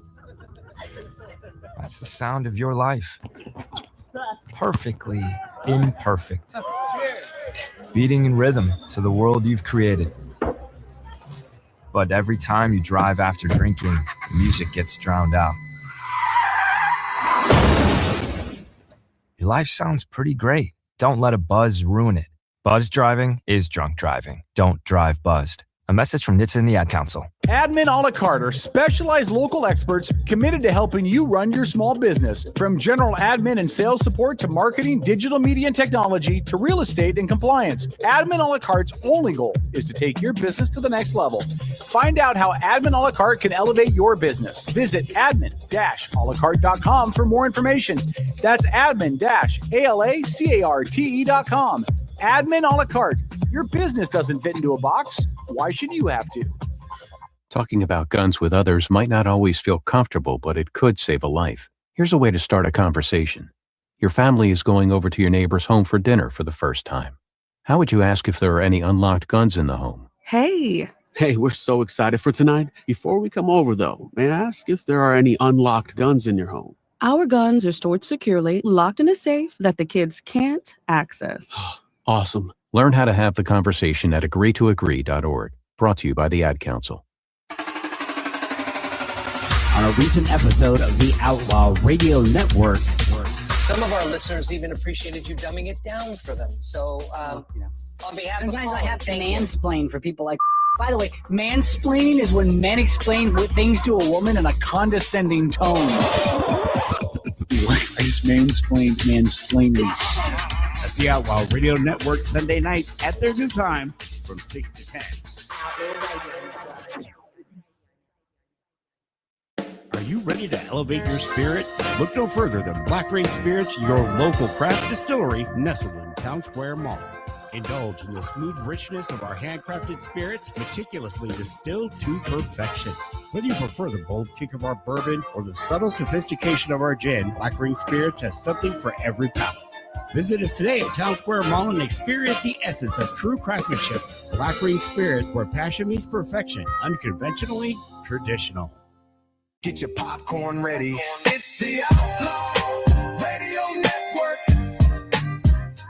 It's the Outlaw Radio Network. It's the Outlaw Radio Network. Breaking news out of Denver. Bo Nix got injured yesterday. We all know that. He's out for the remainder of the year. He will not be able to start the AFC Championship game on Sunday. The Broncos announced tonight they have signed Uncle Rico to be their starting quarterback next week. Uncle Rico will be starting for the Denver Broncos. So there you go. Uncle Rico. Didn't you ever see Napoleon Dynamite? Yeah, Uncle Rico. It's a joke, Lori. I'm being hilarious, like normal. Oh, has he? Oh, but Gardner Minshew's under contract by the Raiders, so he can't. I heard that they may try to sign Shane Falco too. Great. Why don't they just bring John Harbaugh out of retirement? Hold on. Come talk on a microphone because we are doing a radio show and people can't. Jim was the quarterback. Come on, Lori. You know how radio works? Jim Harbaugh had more rushing yards than Bo Jackson in one season. I know. Wow. Isn't that incredible? Incredible. Wait, what? It was a NFL interview of all the coaches asking what NFL coach currently had more rushing yards in their season than Bo Jackson. In a season or in a career? Season. No, it had to be in career because it was over 2,000 yards. Okay. All right. And Jim Harbaugh was the answer, but John Harbaugh was like, I don't know who that would be. And then they told him, he goes, oh my God, it's my brother. That's hilarious. Yeah. By the way, John Harbaugh, who was the head coach of the Baltimore Ravens and got let go, has now signed to coach the New York Giants. The New York Giants. Yeah. And All right. Who was the guy in Cleveland? Stefanski? Mm-hmm. Kevin Stefanski has signed to be the head coach of the Atlanta Falcons. Hey, where did what's his nuts go from the Raiders? Pete? Oh, Pete Carroll? Hey, he's probably done. He's probably retiring. Yeah. Yeah. Man, Pete's put in his time. I know he has. I know. But he's got the energy of a 30-year-old. Yeah. Yeah, he's got more energy. Co-ed. His wife is probably hoping he finds another job. No, she's probably hoping he doesn't come home. Like, stay away, dude. Our marriage has lasted this long. I don't have to see your ass. So why don't you just go do something? Send the check. Venmo that shit. Did you see that Russell Wilson made a post today about the Seahawks? No. About how the dominant win over the Niners showed that the Seahawks are forced to be reckoned with, and he couldn't be more happy for the team. Oh. Well, that was big of him. Yeah. Good. Russ is a class act. Yeah. Sometimes. Bunch of ego. Did Gino have anything to say? Oh, I'm sure he did not. Nothing you can say on the airwaves. No, that's not true. We're deregulated now. Hey, Isn't deregulation grand? do you guys know who raised the 12th flag this Saturday? Was that Baldwin? Yeah, Doug Baldwin. Was it Doug Baldwin? It was nice. Yeah, it was pretty cool. Heather and I actually played hooky yesterday. We closed at 4. Good so for we could be you. home and had the on for kickoff. I lost my mind on the kickoff I return. know, it was so amazing. And from there, it was just, I was at a stoplight screaming because, I'm listening. I'm listening to Steve Rabel, who used to play for the Seahawks, and he's given the call. And I look over and there's a Port Orchard police right next to me looking at me like I'm absolutely insane. And I'm like, I rolled down my window so he could hear Steve Rabel. And he's like, oh. We'll get into more football talk probably at the top of the hour. We're stalling because Paul was supposed to be here so we could talk about the Yeah. He's still in the bathroom. He is still in the bathroom. Paul, if you shake it more than twice, you're playing with yourself. Well, what should we do? Should we wait for him, or should we go ahead and talk about Denmark and then move his thing Let's to go. 9:30? Let's Want to talk about Denmark? I have not heard anything haven't new either. about Denmark other than this ridiculous notion that somehow the United States is going to annex Greenland without some kind of major consequence to, I don't know, the whole globe. Did you So, guys watch the video that Paul sent? I have not had a chance. It was Paul fascinating. said so many videos. I don't have time for all of them. I know, but And this one I actually watched. The last one was midget porn. It was weird. I don't watch those. All right. So President Trump announced on Saturday he's going to impose a 10% tariff on February 1st on goods that are coming from Denmark, Finland, France, Germany, the Netherlands, Norway, Sweden, and the United Kingdom. We import a little bit from the UK, but otherwise we don't import anything from those people. It would don't we get a lot of beer and stuff from Germany, right? A little bit of beer from Germany. It will then go to a 25% tariff if agreement is not reached by June 1st. He's doing this because all of those countries have come out and said we will not support you trying to strong arm Greenland from the Dutch. Okay. The Danish. So the Dutch are from Netherlands. Oh yeah. You're right. The Danish. The Claire Danes. Right. Okay. So this set up an emergency meeting of the European countries' representatives on Sunday. French President Emmanuel Macron. He's married to a man. He's not Spanish. What the hell was I saying? Reportedly asked the European Union to activate its so-called anti-coercion instrument known as a trade bazooka, which is the stupidest name ever, Macron. Get the bazooka! The trade bazooka could block some of the America's access to EU markets or impose export controls among a broader list of potential countermeasures. That trade defense was made with countries like China in mind, not allies like the U.S. The bloc's also going to consider imposing a huge amount of retaliatory tariffs against the United States that were delayed when the EU and the U.S. reached a tentative trade truce last July. So for the affordability president, I want to make things more affordable. The tariffs are not going to do that. Yeah, but what do we from that whole group? What do we import? I mean, Germany. Okay, we get luxury automobiles. But what do they import from us? That's the other half of this. Probably a lot of beef. Yeah. So what do they import from us, and how does that hurt us? Because we're not going to be paying a lot on that way, but businesses here that export to there are going to see. Are going to see issues. Not likely. They're going to charge They're going to charge a tariff. Yeah, but all U.S. beef, U.S. cars, U.S. horse meat. All that's really going to happen. The famous Mr. Ed. All that's really going to happen is the price of beef domestically is going to drop. But okay, I don't know.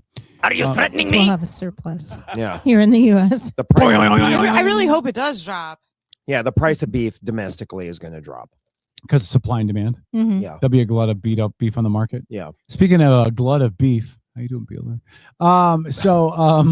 Anyway, listen, I don't understand why he wants Greenland in the first place. No, hold on. There's I understand. I understand why he wants made Greenland. up the story, and now he's like, now I want Greenland because they're talking about it. Well, hold on. I understand why he wants Greenland. Some of it is resources, but the other part of it is national defense. Any intercontinental ballistic missiles that are launched from China or from the Soviet Union have to go over Greenland. It would make sense from us from a national strategic standpoint to have, like an Iron Dome-esque missile defense system in Greenland. Yep. And I feel like that would have been better accomplished by just working something out with Greenland or Denmark. And we don't have to own the land. Well, Denmark owns Greenland. That's what I'm saying. Yeah. And should have worked Greenland something out. doesn't want to be under Denmark control. No. So they actually would love to be part of the U.S. The whole thing could have been done much less ham-handedly. Not unless you wanted to get out of NATO. Dun dun dun. I think he could have signed a treaty with the Danes. There's a number of things he could have done, short of this. Not if you wanted to get out of NATO. Well, but here's my question. First of all, it doesn't matter if he gets out of NATO. There's an implementation period before you can leave NATO. You can't just sign a docket on Monday, be out on Tuesday. It's not how it works. No, I know. And by the time we left NATO, we'd have a Democrat president in there because a Democrat's going to win next time around, and then they're going to put us right back in NATO, and it's not going to matter. So at this point, the whole NATO thing is moot. The problem I've got is how many fights does Trump want to pick at one time? It's like this is the slow kid at school who wants to fight with every jock all at once. So he pisses off the jock basketball player, then he pisses off the jock baseball player, then he pisses off the jock football player, then he pisses off the stud band guy, right? Don't forget the wrestlers. I don't understand the wrestlers, most of which are girls now. It's not. Thank you. I don't understand why he wants to pick. We moved your topic to the bottom of the hour, Paul, just because you were taking so long. It's not my topic. The little boys' room. I don't know how many fights he wants to pick. He's picking fights with ISIS. He's picking fights with Iran. He's picking fights with in regards to Ukraine. He's picking fights in Venezuela. He's picking fights maybe with Cuba, maybe with Mexico, and now this thing with Greenland. Like, how many little skirmish arguments does he want to have? Maybe he needs some ADD medication so he can focus on one issue at a time, maybe two. Maybe he's getting BRICS, the nations that make up BRICS, besides Russia and China, off center, off kilter. And they're going to run to their papa states or nation states of Russia and China and say, help us, help us. And those guys are already engaged. Russia's engaged in Ukraine, and China, I don't know what they're doing, but they have their own skirmishes within China. I guess I don't understand, and you might be right on that, and I'm not opposed to dealing with BRICS because BRICS is going to be an issue. Mm-hmm. But we're also picking fights with Mexico, who's an ally. Mexico's part of BRICS. I understand, Okay. but we're picking fights with Mexico, which is an ally. Mexico's our biggest trade partner. We've picked fights with Canada. They're an ally. We're picking fights with most of Western Europe now. They're allies.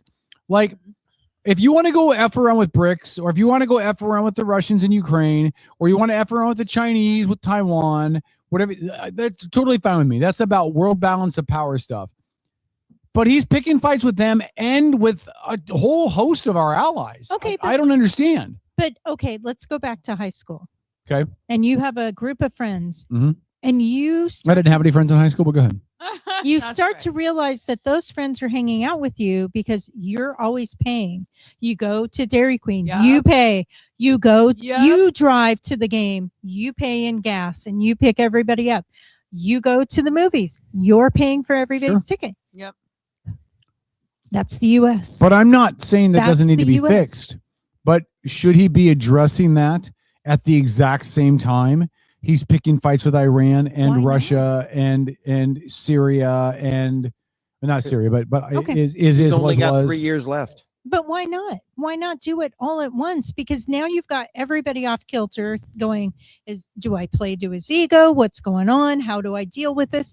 Nobody has a firm answer of how they diplomatically work through this with Trump. So they have to come to the negotiating table with strategy A, B, C, D, and then Trump throws them E, and they're like, oh, never thought about that. So what you're saying is Trump is doing E. He's doing ecstasy. Perfect. No, that's not what I'm saying. You heard that on Outlaw Radio. According to Lori, Donald Trump That is doing not ecstasy. what I'm saying. But hold on. I hear what you're saying. Right. But don't we appear a much more formidable enemy to Russia, Iran, if we're on the same page with our allies? Do we need to, though? Yeah, I think so. Why? I think so, especially in regards to Russia and in Eastern Europe. Because if Russia and what's the other country, Paul, that's over there, that's their puppet state? Iran? No, right next to Belarus. Thank you. Yep. If Russia and Belarus decide we're going to go into Poland, Mhm. are we? Where do we look stronger? Do we look stronger if we're on the same footing with our European allies, or do we look like we're in a weaker position because we're bickering with them over Greenland, which we shouldn't even be asking about? Okay, Greenland, I'm going to disagree with you. I actually think it's not a bad move. I mean, we're protecting ourselves. As far as Poland's not sitting there on their thumbs going, oh no, the big bad, Russians are coming to get us.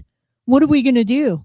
They've been training since the first day of Ukraine being invaded by Russia. They have handed out guns. The Polish government has gone next door to other governments and bought their guns that weren't being used normally. I have a friend who went back to Poland and retired, and they have training classes every weekend. How to defend your block, how to defend yourself. Okay, but they're ready to go. But listen, Greenland is Denmark's property, and just because we want it doesn't mean we can just grab it.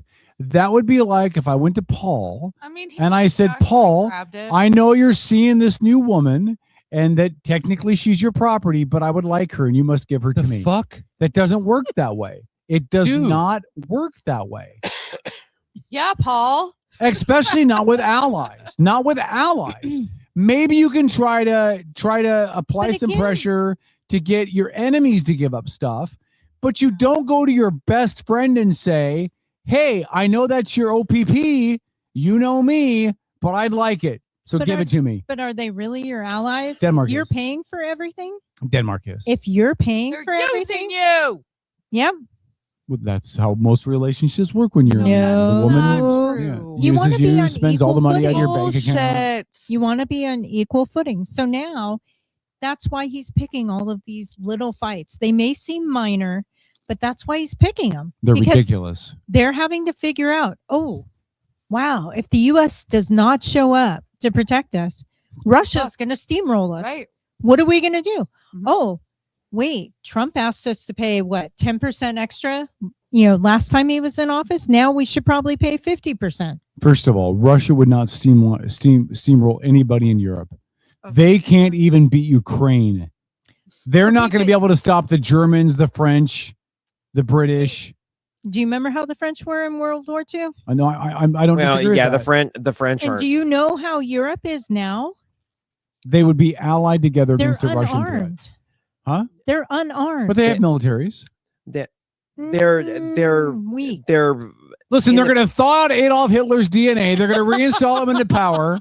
As Dennis Leary said, you ever taken a cold shower? Multiply that times 15 million times, and that's how pissed off Hitler's going to be. I mean, most of Europe is pretty ballless. Yeah. But speaking of ballless, hi Beeler. Yeah. But after what Russia's put themselves through, I mean, over 50%, I think it's 52% of their soldiers that are going home from the front in Ukraine are amputees. Mm-hmm. I mean, Russia has an entire generation of young fighting men that are effectively disabled now. Stump jumpers. Yeah. Yep. I mean, Russia's screwed. They're also in the middle of a baby bust. Yeah, they are. So, I mean, Russia's not going to steamroll anyone. And if they don't win this mess they've created in Ukraine in the next year, they're done because they're out of resources. Right. But it's the Western European countries who have convinced themselves that Russia is the big bad bear that's going to come rule. Oh, yeah. That's all psychological. No, I know. Yeah. I know. And so that's why Poland took the offensive to arm themselves. Yeah, no, Poland was smart. I mean, because they're also Poland remembered right there. why Japan didn't attack U.S. mainland in Right. World War II. So there are some important pieces of information, Kevin, that you should be aware of when we're talking about Greenland and what part of the issue is there. And a lot of it does center on money, right? Denmark handles foreign policy, defense, currency, and citizenship for Greenland. People that live in Greenland right now are considered Danish citizens. Denmark also provides grant or a subsidy to the whole country of Greenland or territory or whatever. Who does?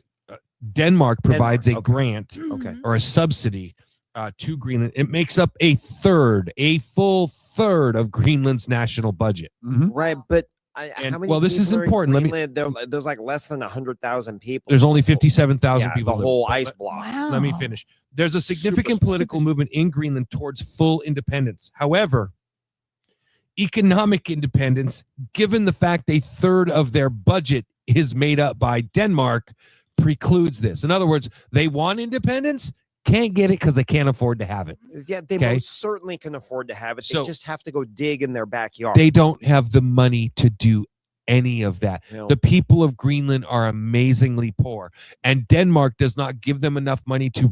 It's like if somebody took, I don't know, Detroit. Oakland, Tribal land.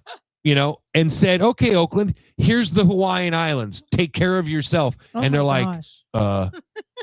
how? Right? That's what you're looking at.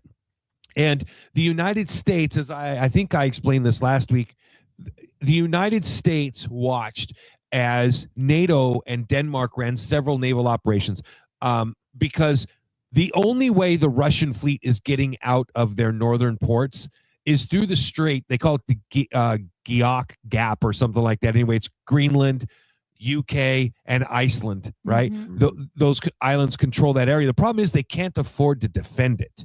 Right. Literally, they couldn't even afford the operation to support it. So they turned to the U.S. and said, hey, we're running this joint military operation so we can defend Greenland. Will you pay the bill? Yep. And so the United States paid the bill. And so that was, now Trump brought this up first in 2019. But after they did this, it was kind of the final straw. He's like, why are we paying for everything? You're not our country. You might as well be our country. We're funding everything. By the way, of that 2/3 of their national budget, guess who pays the other 2/3? U.S. The U.S. pays half of that. You know how? Because we pay to keep our Navy we have an Air Force, a space base there. It's called Thule Airspace, something or another base. And we pay a lot of money to keep that there. Now, through the treaties that exist, we have the right to expand militarily and do whatever we want there. Okay. But again, Trump's point to this, look, you're a libertarian. You should appreciate this. Trump says, I have a response. Yeah, okay. But Trump says, if we're going to be paying for everything, if we're going to be footing the bill for everything for this country, and people of Greenland can't afford to take care of themselves, they don't have the technology, the manpower, the willingness, they don't have anything that it takes to make their country. And believe me, Greenland has a shit ton of resources. But the people that live there aren't doing anything with those research. And I'll give rubies are a perfect example. Okay. There is the largest known field of rubies in the world in Greenland. They're literally sticking out of the rocks. But this is way up north. You can only have access to it for about a month out of the year. But literally, as you're walking along this field of strewn boulders, there are rubies everywhere sticking out of this. So if there's rubies sticking out of the damn ground, and because of the type of rock that rubies are, right, you also find sapphires, diamonds, and other types of things. So that's just one point. So don't fall into the rare earth minerals trap, by the way, because there are rare earth minerals everywhere. It's just a matter of who has the technology to mine them. But there's more. Okay. Russia and China are both investing heavily in Arctic equipment, Arctic gear, setting up bases in the Arctic. They are fully intent on taking advantage of this. And what makes Greenland so vital is that in the event of a missile attack, which is basically half of China's military doctrine, well, those missiles would fly right over Greenland towards the United States. And the United States, basically, they're like, if we're going to spend all this money to build all of this infrastructure in Greenland, right? I mean, it'd be like Tom, it'd be almost like your neighbor's house, and your neighbor comes to you, hey, you're a contractor, right? Yeah. I need all these repairs at my house. Can you do them for me for free? Right. And when you were done, you'd be like, all right, well, now what the fuck do I get out of it? Right? I might as well own your house. So here's my response to that. One, there's only, what'd you say, 57,000? 57,000, that's correct. Okay, that's less than Kitsap County. Yep. The budget, that's almost as little as the city of Bremerton. Right. So the budget to keep that many people cared for is pretty small. That's right. Yeah. It's not costing us that much. What needs to happen, Greenland needs to embrace the idea of a free market and say, hey, American investors, come here and dig. Agreed. And give us fair market value for what you take out of the ground. That's how Greenland gets ahead. Well, that's your libertarian thought process. I can appreciate that. Get rid of the government. But governments will fuck it up every time. But the United States as a whole would never go for that, right? they would feel, especially Trump would be like, well, we need to profit off of this. If we're doing all the work and we're putting in all the money and we're boosting the If country it's up. American companies that are doing it, Yeah. we are profiting. I don't disagree with that. well, but are from we- a military and a Yes, national because safety the money's standpoint- going to the United States. It's going to a United States entity. It's going to a United States company. That company's paying I get you. taxes. Hold on. Yeah, hold on. No, and it's a go to an private international American- bank. Can I question that though? Let's say Exxon goes there, starts drilling, they make hundreds of billions of dollars in Greenland, and it comes and sits in their account. I don't think that does a lot for the U.S. either way. They have to pay taxes on that. Do they have to pay taxes on? Yeah, stuff, they have to pay on overseas taxes income on like that? Yes. Are we sure? Absolutely.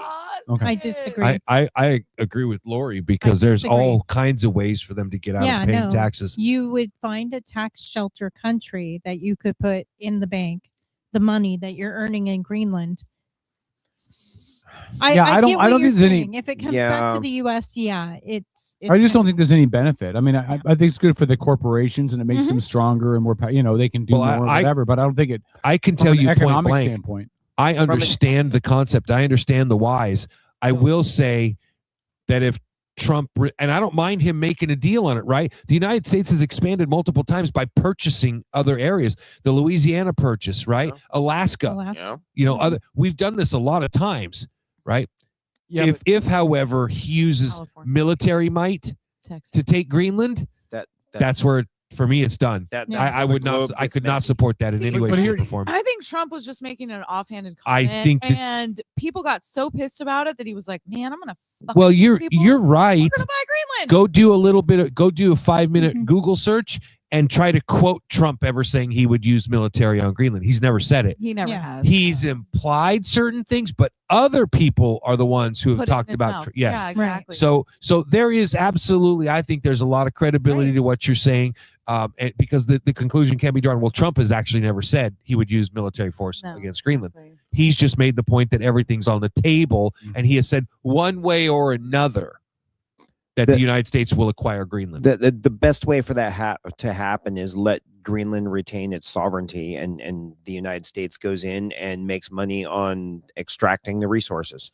Yeah, the best way to make. I disagree with you, Tom. The best way to make it happen is to leave it alone. I mean, It can't leave it alone, bud. They totally can. No, I We mean, you have- need to explain how. I'm sorry. Okay, Go ahead. Let me explain. We have air bases all over the world. We have military bases all over the world in poor areas, poor countries, desolate areas. We don't have an issue figuring out ways to make that workable financially. If Denmark wants to sell, that's a whole different kettle of fish for me. Okay, but it doesn't I sound like think they that's want to sell. ultimately, by the way, what he's pushing for. He's trying to create a set of circumstances so that Denmark becomes Yeah. obliged to sell. Right. Yeah. Agreed. But you mentioned the U.S. has expanded a bunch of feel like times. he's that serious about. I think he's very serious about it because really don't. Trump Okay. is sold on his ego and his legacy. And what do we remember? What do we remember Jefferson for? What do their we ba- remember James Monroe for? Yeah. What do we remember them for? Some of the great things they did that helped. Why do we expand remember this country. Seward? Yeah, for Alaska, Mhm. and Jefferson for the Louisiana Purchase. Yeah. Like Trump would be in the history books forever, just like Jefferson is, just like Seward is. He's already going to be. But I'm just saying this would be something that people good or would talk bad. about 200 years from now about how Trump was able to get Greenland. That's what this is about, his ego. I don't partially. I'll agree with that. Partially, I think it's about his ego. But the other part is if the U.S. is going to expand a military base, don't we want to do that on sovereign land and not on land that's kind of on loan from No. another country? No, you know why? Because you fight battles somewhere else, so you don't fight them at home. There's a reason why one of the largest military bases in the world is Ramstein in Germany. Right. So but that we're not Germany fighting is it at sovereign. home. Huh? Germany is sovereign. You're not getting the point. Greenland's not sovereign. Greenland is as sovereign as it needs to be. No, They're they're as not. sovereign as it needs to be. They can't have their own elections. They Right. are controlled by Denmark. Right, but it's a Western country. you're controlling right. Another Western country. You're right. But I don't think sovereignty matters. I think what matters is that you have a stable government that owns it, a stable country structure that owns it. It's not a country that's in political upheaval. They're not at risk of an imminent like civil war or coup. There's nothing for us to protect there. We have a base there. 57,000 people there. There's nothing. No, but I meant like Denmark, the country that owns it, is not at risk of like imploding. They're not gonna see some weird kind of overthrow of the government in favor of some like Muslim anti-American regime taking over. Nothing like that. Denmark is stable, right? So there's no reason to go through all this. There's no reason to make our allies trust us less. There's no reason for the mudslinging. There's no reason for the drama. And there's no reason for us to have 57 little skirmishes going on in the background, because Trump has to have somebody pissed off at him to maintain an erection. This is not what we need to do. It's a spreadsheet. That's all it is. Keep track of the moves. Look, I would love nothing more than to wake up tomorrow morning and figure that they got Greenland. Like, that'd be great. Mhm. I would travel to Greenland in a heartbeat. That would be a great trip. Mhm. Like, sign it up for me. In the summer. I'll go in the winter. I don't care. Oh, really? Oh, The Northern you would Lights? care. Oh. You No, I would don't care. care. I'll go anywhere. I will go there. I'll just buy a really thick parka.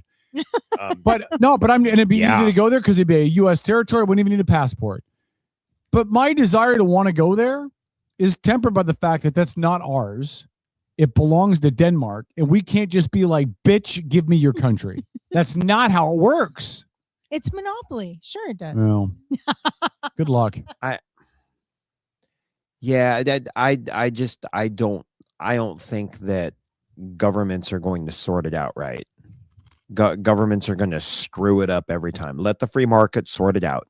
Let the people of Greenland say, hey, we want more, and if you give us this much money, we'll let you dig over there. But Tom, and I know we got to get to the topic that Paul wanted to talk about, but there is no free market anymore, Tom.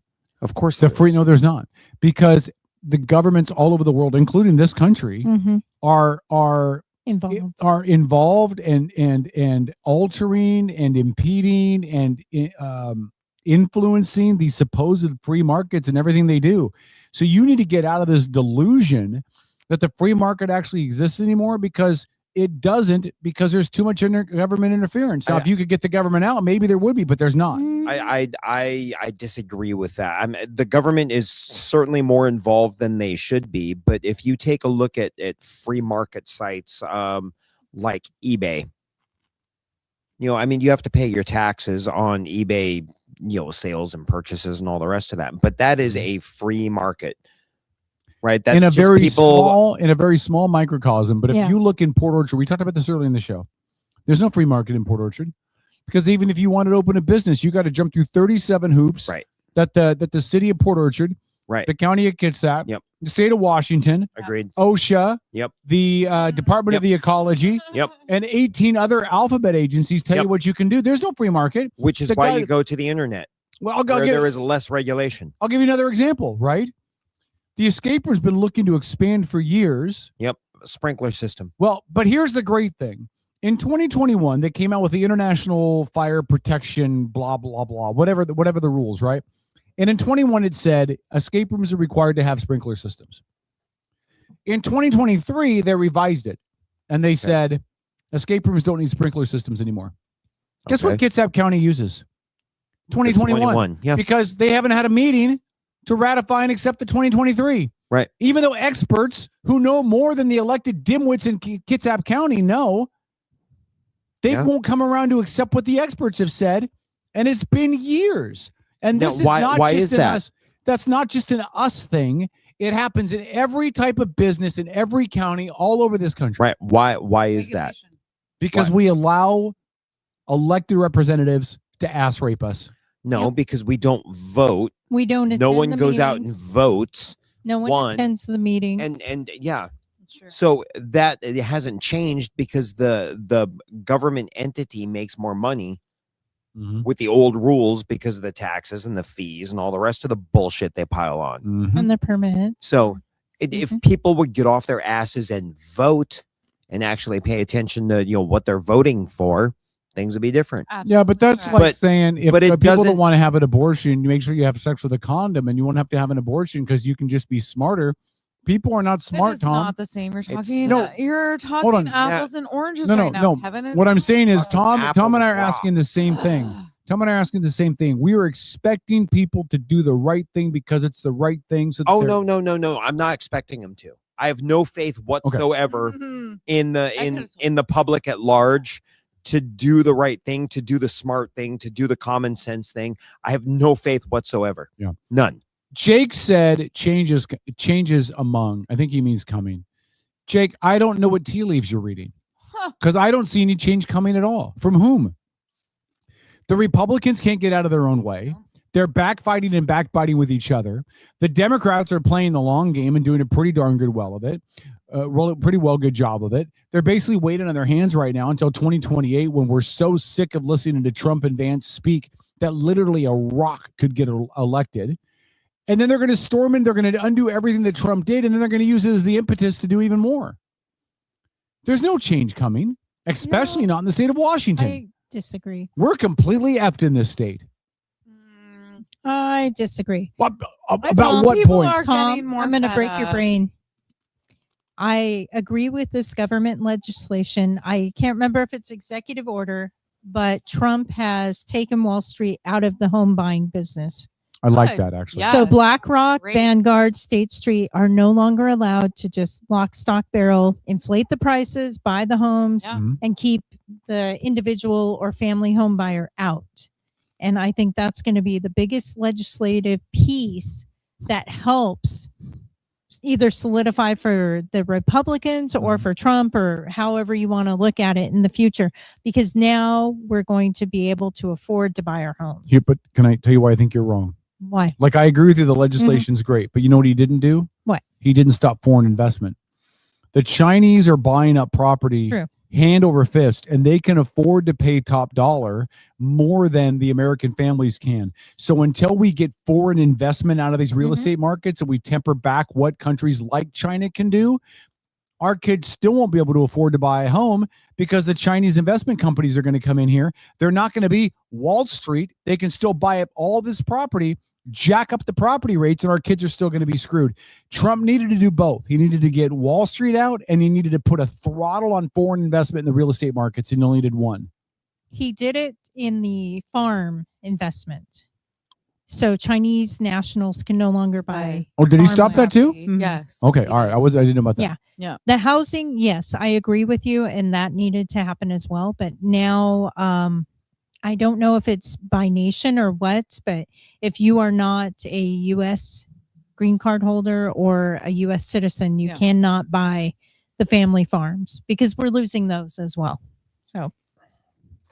So Jake said in chat, he said, you'll never be able to afford to buy a home. There's not enough trees to harvest to build homes. I'm going to encourage you to do a Google search, and you'll see that 36% of this country is in forest cover. 36, a third of this country is farmland, is trees. Is he talking about us or is he talking about China? I think he's talking about us. Oh, okay.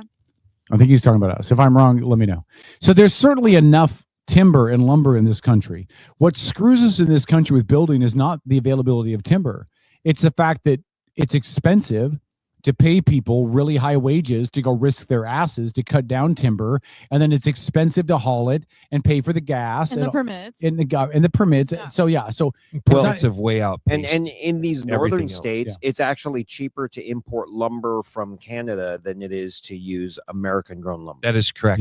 As shitty as that sounds, Tom's 1,000% correct. It is because cheaper. of NAFTA. Yep. It is cheaper to buy Canadian grown, Canadian milled, Canadian. We had a governor, our former governor was proud of the fact that we imported a great deal more lumber than we exported.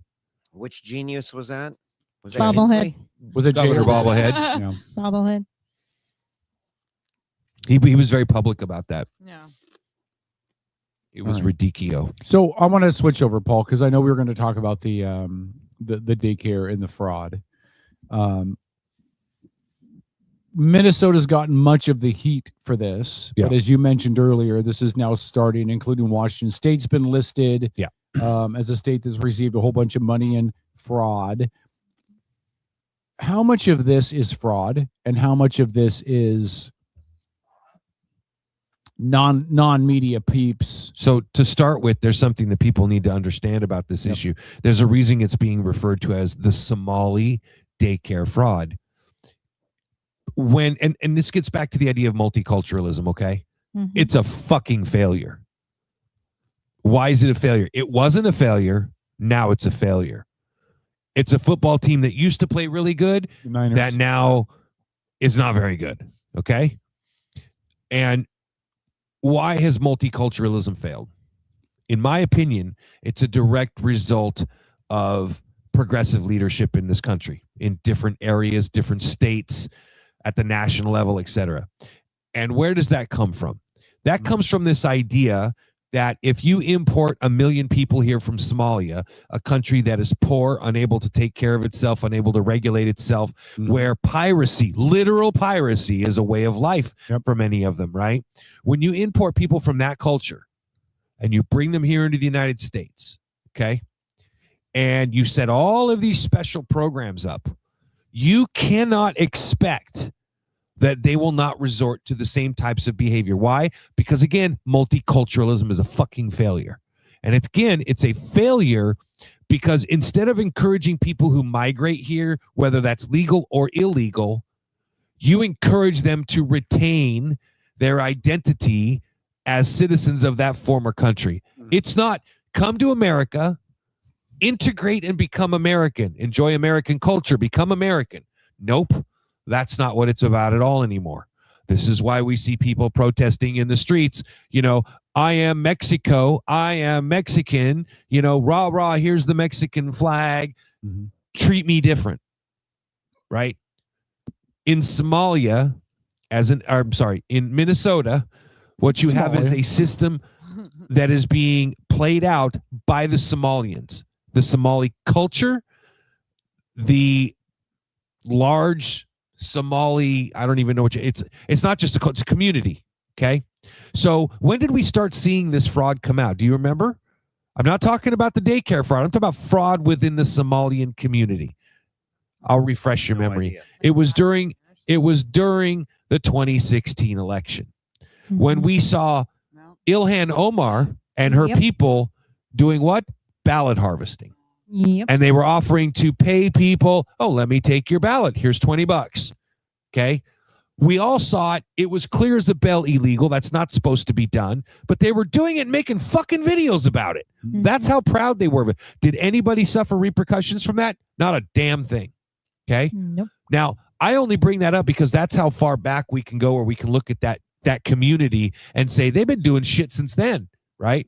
Now, again, it comes back to this. Well, this is how we did things in Somalia. We're going to carry it on out. We're going to do it here. So what have they done?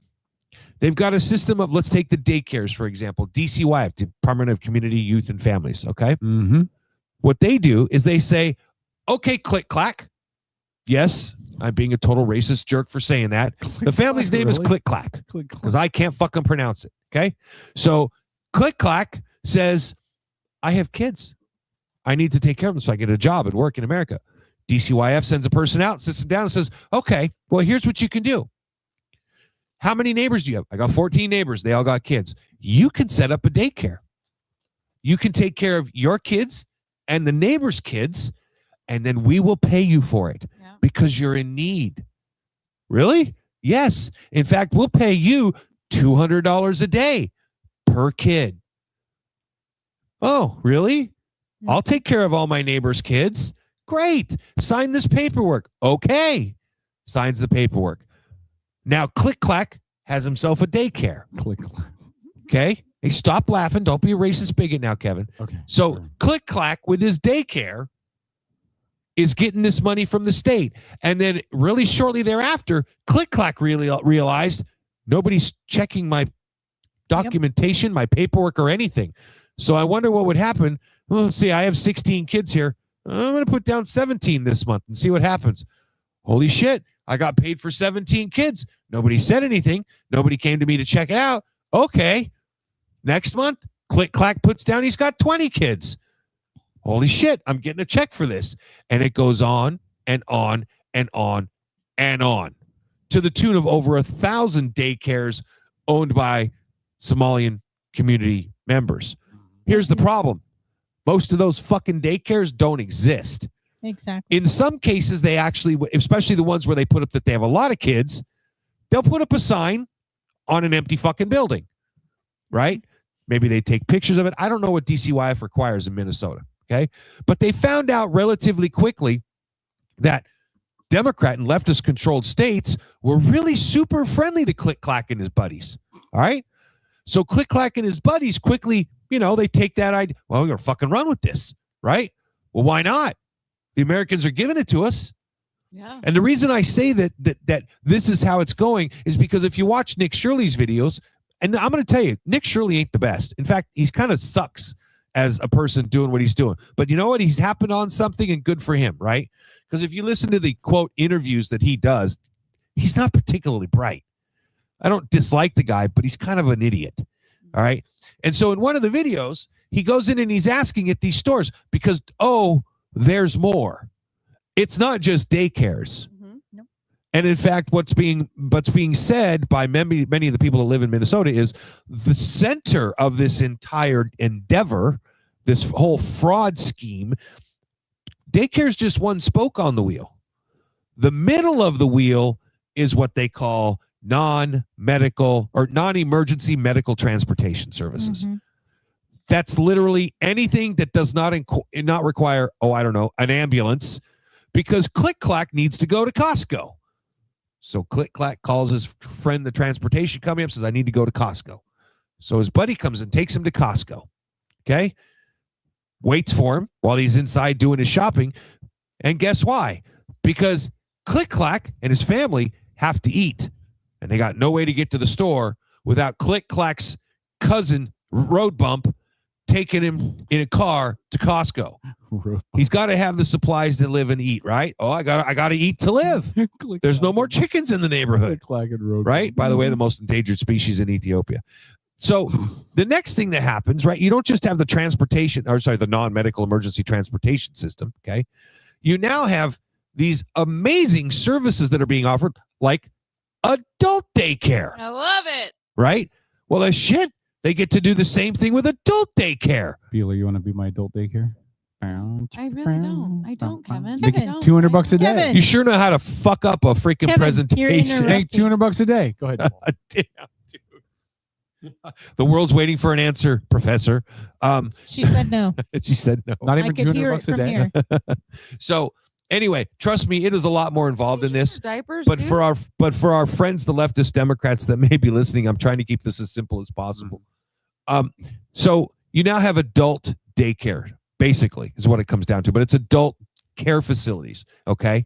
So there's a whole host of these different industries that all center around the transportation business. Another one that's really good, the interpreter business. Mm-hmm. Okay. Click Clack says, well, I speak English. I can bill the government $100 an hour for my interpreter services. Interpret what, you might ask? Anything is the answer. Literally anything. Now, from what we're hearing, the records that have to be kept for this in order to get paid, no, there's no records. It's Click Clack billing the government of Minnesota. I did interpreter business, interpreter work for 72 hours this week. $7,200 right out the door. And here's the thing, from what I understand, the state of Minnesota, and this is part of the problem that Washington is having in Maine as well, is that they are more concerned with getting the money out to these organizations in a hurry than they are about validating any of it. Why? Because in a leftist-run state, the government is there to do what?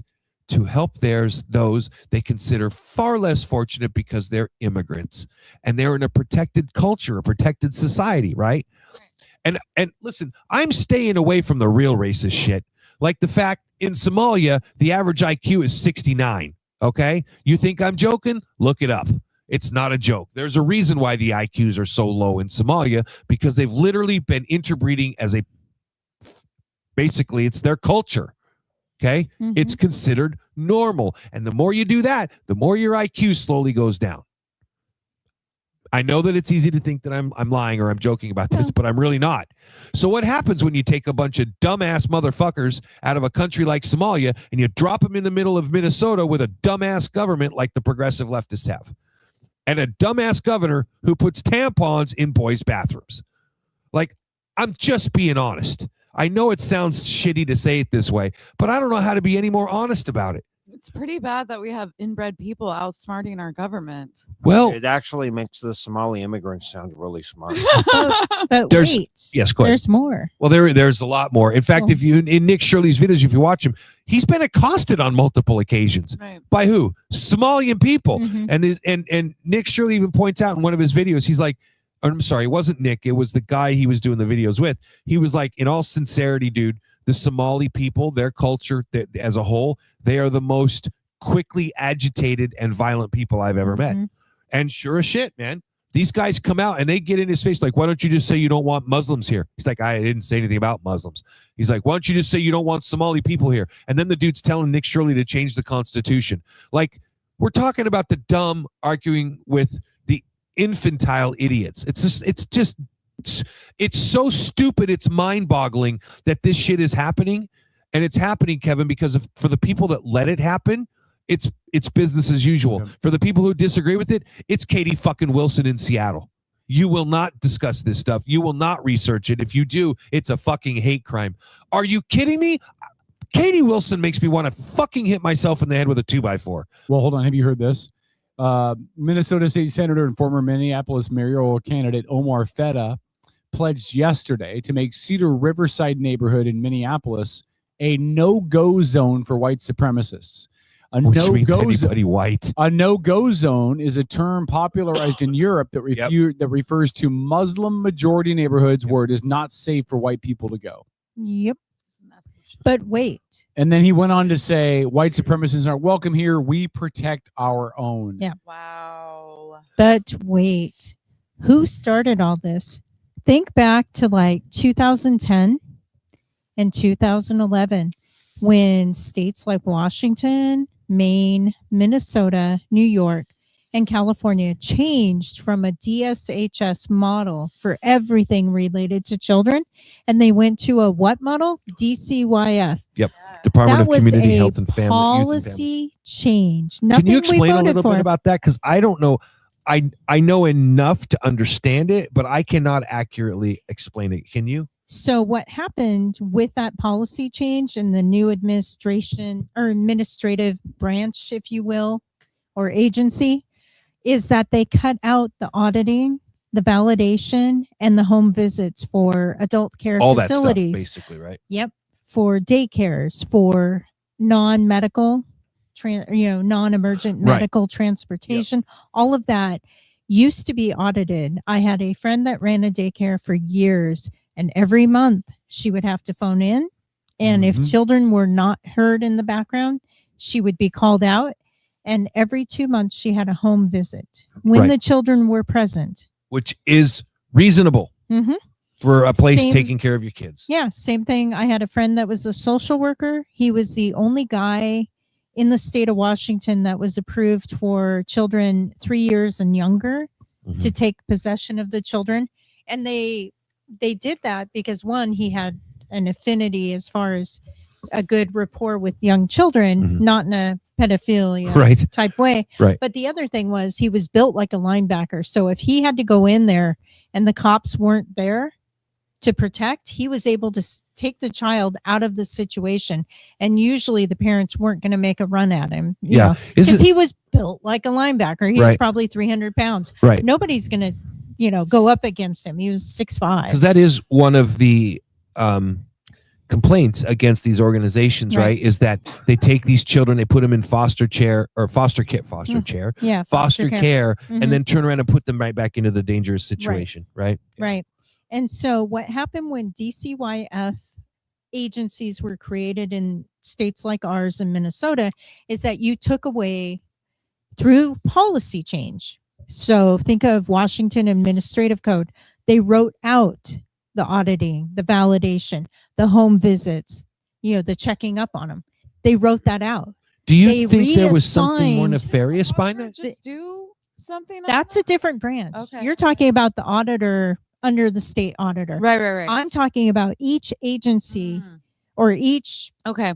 each not agency, but under DSHS, each type of thing that was under their umbrella had their own audit teams internally that would work with the social workers, but also would go and check on daycares. They would check on, foster care. They would do all of that. There were social work adjacent employees. That's all they did. And they had, state cars, and they would run up and do all that.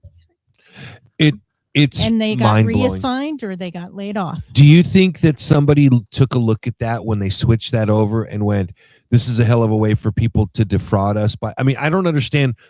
I think it was the.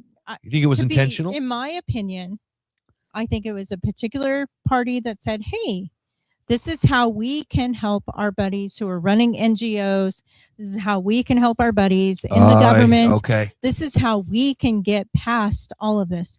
If anybody ever took time to go through the Washington Administrative Code and was of the legal mindset, I think there's a lot of changes that we could turn back time or just fix. Yeah.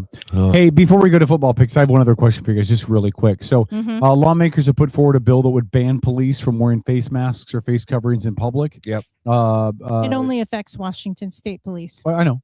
But And again, God forbid COVID's out. But Governor Douchebag has said he will sign it the minute it hits his desk. Yeah. How many cops leave the force if they? It's you have to allow your police to have some level of.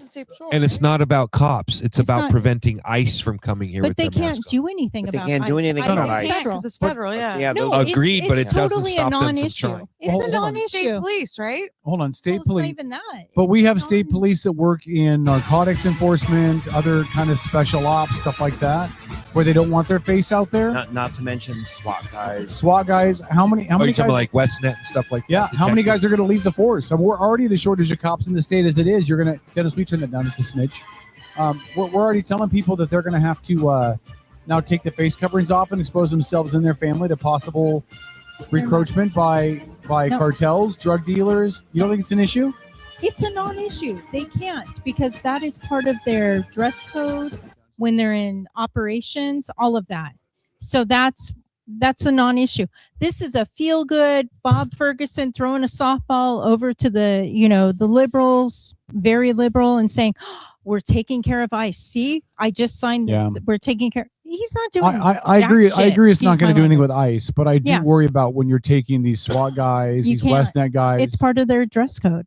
But So- I'm just saying the bill is going to say that they can't wear them. So you go from a No. face mask to a gas mask because Yeah. now it's personal Face paint. protection. Be like Rey Mysterio.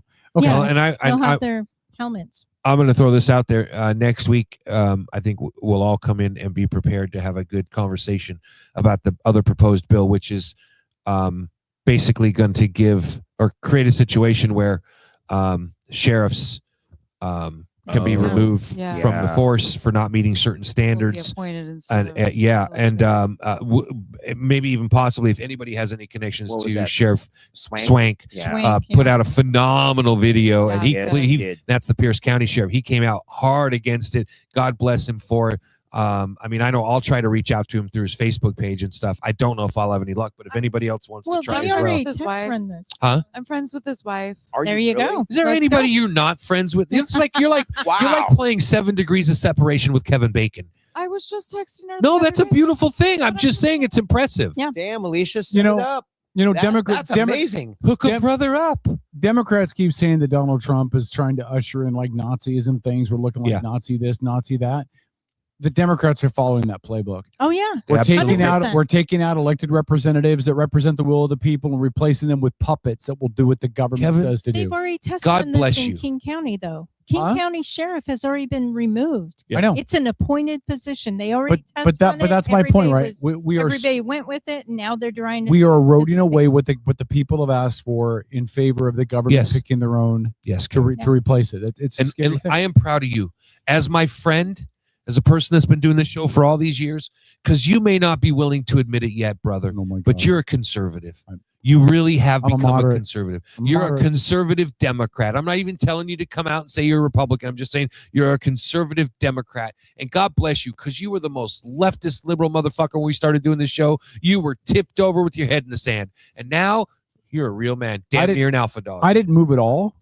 The party moved away from me. And I see that I'm an alpha bailer. But, yeah. By the way, Robert Parker just said SWAT is exempted.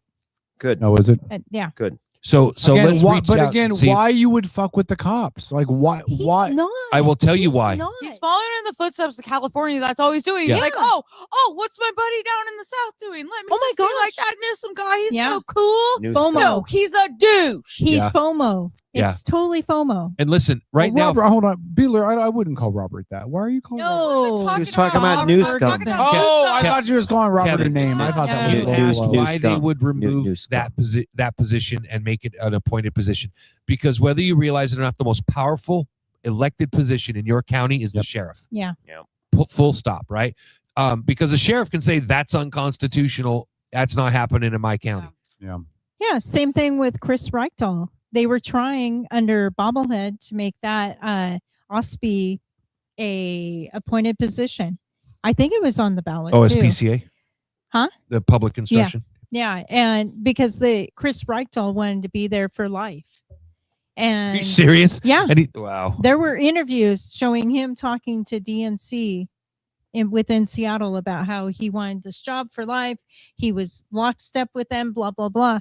And then whatever happened, it didn't make it through. Robert said in chat that John Sedgwick Middle School used to have a trans and furry zone that children not identifying as such were prohibited from entering. The zone was challenged with legal threat and is now gone. I would need to see more information on that. That's the first I've heard of that. Well, look, Aiden's classroom has 3 kids that identify as furries, and he's been suspended from student council because he won't. He's not willing to, as he put it, acknowledge their mental health disorders. He told me, he said, I think that their parents should get arrested for child abuse. I was like, Aiden said that? He's a smart kid. And how yeah. old is Aiden? 11. 11, yeah. Yeah. I mean, he obviously got some shit from me. I'm not going to deny that, but That's funny. there had to be one smart one in the relationship. All right, can we do football picks? And this will be short. I know. Yeah. Can I before we start the football picks, can I get bonus points if I make a really specific prediction? What's that? What do you? I predict that the Super Bowl will be the Seattle Seahawks against the New England Patriots, with Seattle getting revenge for the interception on the 1-yard line. And I think Seattle dominates Drake May and buries them like 21 to maybe 10. Yeah, I think Won't that'll we do that next week? You think they only scored 21 points? Yeah, because New England has a moderately decent, and Seattle's offense has been going downhill. Listen, Sam Darnold only threw for less than 150 yards yesterday. Our offense going downhill? Yeah. I don't know if Yeah. I agree I think with The you that. running game is going great, but our quarterback is throwing for less and less yards per But game. hold on. But that's not the But whole his, offense. but I his- agree. But his throws are more and more effective. Yes, but But hold on. Yeah. He didn't need to throw for a lot of Correct. yards yesterday. We were I up agree. 17-0. But in the look first at quarter. each game since he threw 4 interceptions in the Rams game. His production has been at a steady decline. Why? I don't know. Maybe because the running game's working more. But what that means is the offense doesn't score as many points But what's his unless they're playing quarterback San rating? Francisco. What's his quarterback rating? I don't know what it was yesterday. Okay. I do not. I Let think me- it's gone up because efficiency has gone up. Let me ask this question. Seahawks win the Super Bowl. Your first round pick next year will be late first round. It'll be the end of the first round. Yeah. Do you draft a quarterback? No. So that you have someone in the pipeline for a year or two to learn from No, 'cause Sam? I think you've got a good Got one. backup quarterback. No, we have an okay quarterback. Who? He's not the franchise quarterback. He's not. No, No, but Darnold. No. No, I'm not talking about I Darnold. would not cut strings with Darnold. The dude is the No, I first don't either. quarterback in history to have 2 14-win seasons with 2 different teams. Yeah. I'm not saying get rid of Sam. I'm saying pick up a young guy that can learn behind Sam for a couple of years, kind of Like like who? Mahomes did in Kansas City. Sam's got 2 more years and he's done. I would He's say no 28. because I wouldn't want that kind of pressure behind it. Sam seems fragile to me. He seems like he has a fragile ego. They're And- picking up on you, Lori. You Kinda guys like are Beeler. picking on the ginger. Yeah, and Jeez. Sam throws too many picks. He just does. But he didn't throw any more picks this year than Mahomes did in his Yeah. Super Bowl winning year. So that's just a narrative that's been thrown out by the ESPN. Sam, I folks. think Sam throws too many picks. It's He's fair got 2 more criticism. years. It's a You know fair what I love? criticism. I got all my friends on Facebook that are Seahawks fans that are sharing these posts made by Niner fans about how the Seahawks are. We're going to cook the Seahawks today. Can't wait for this game. Seahawks are going to get owned. Can't wait for this game. And then after the fact, you're like reading through the comments. It's hilarious, dude. I bet. No, it's great. All right. So, In the divisional round, Dennis had a perfect score of 50 points. Go D. Paul had 40, as did Lori and Heather. All the rest of us had 30 because each game is worth 10 points. So right now, Paul is in a pretty good lead. Paul 352, me 308, Dennis 305. Dennis, you're right there, dude.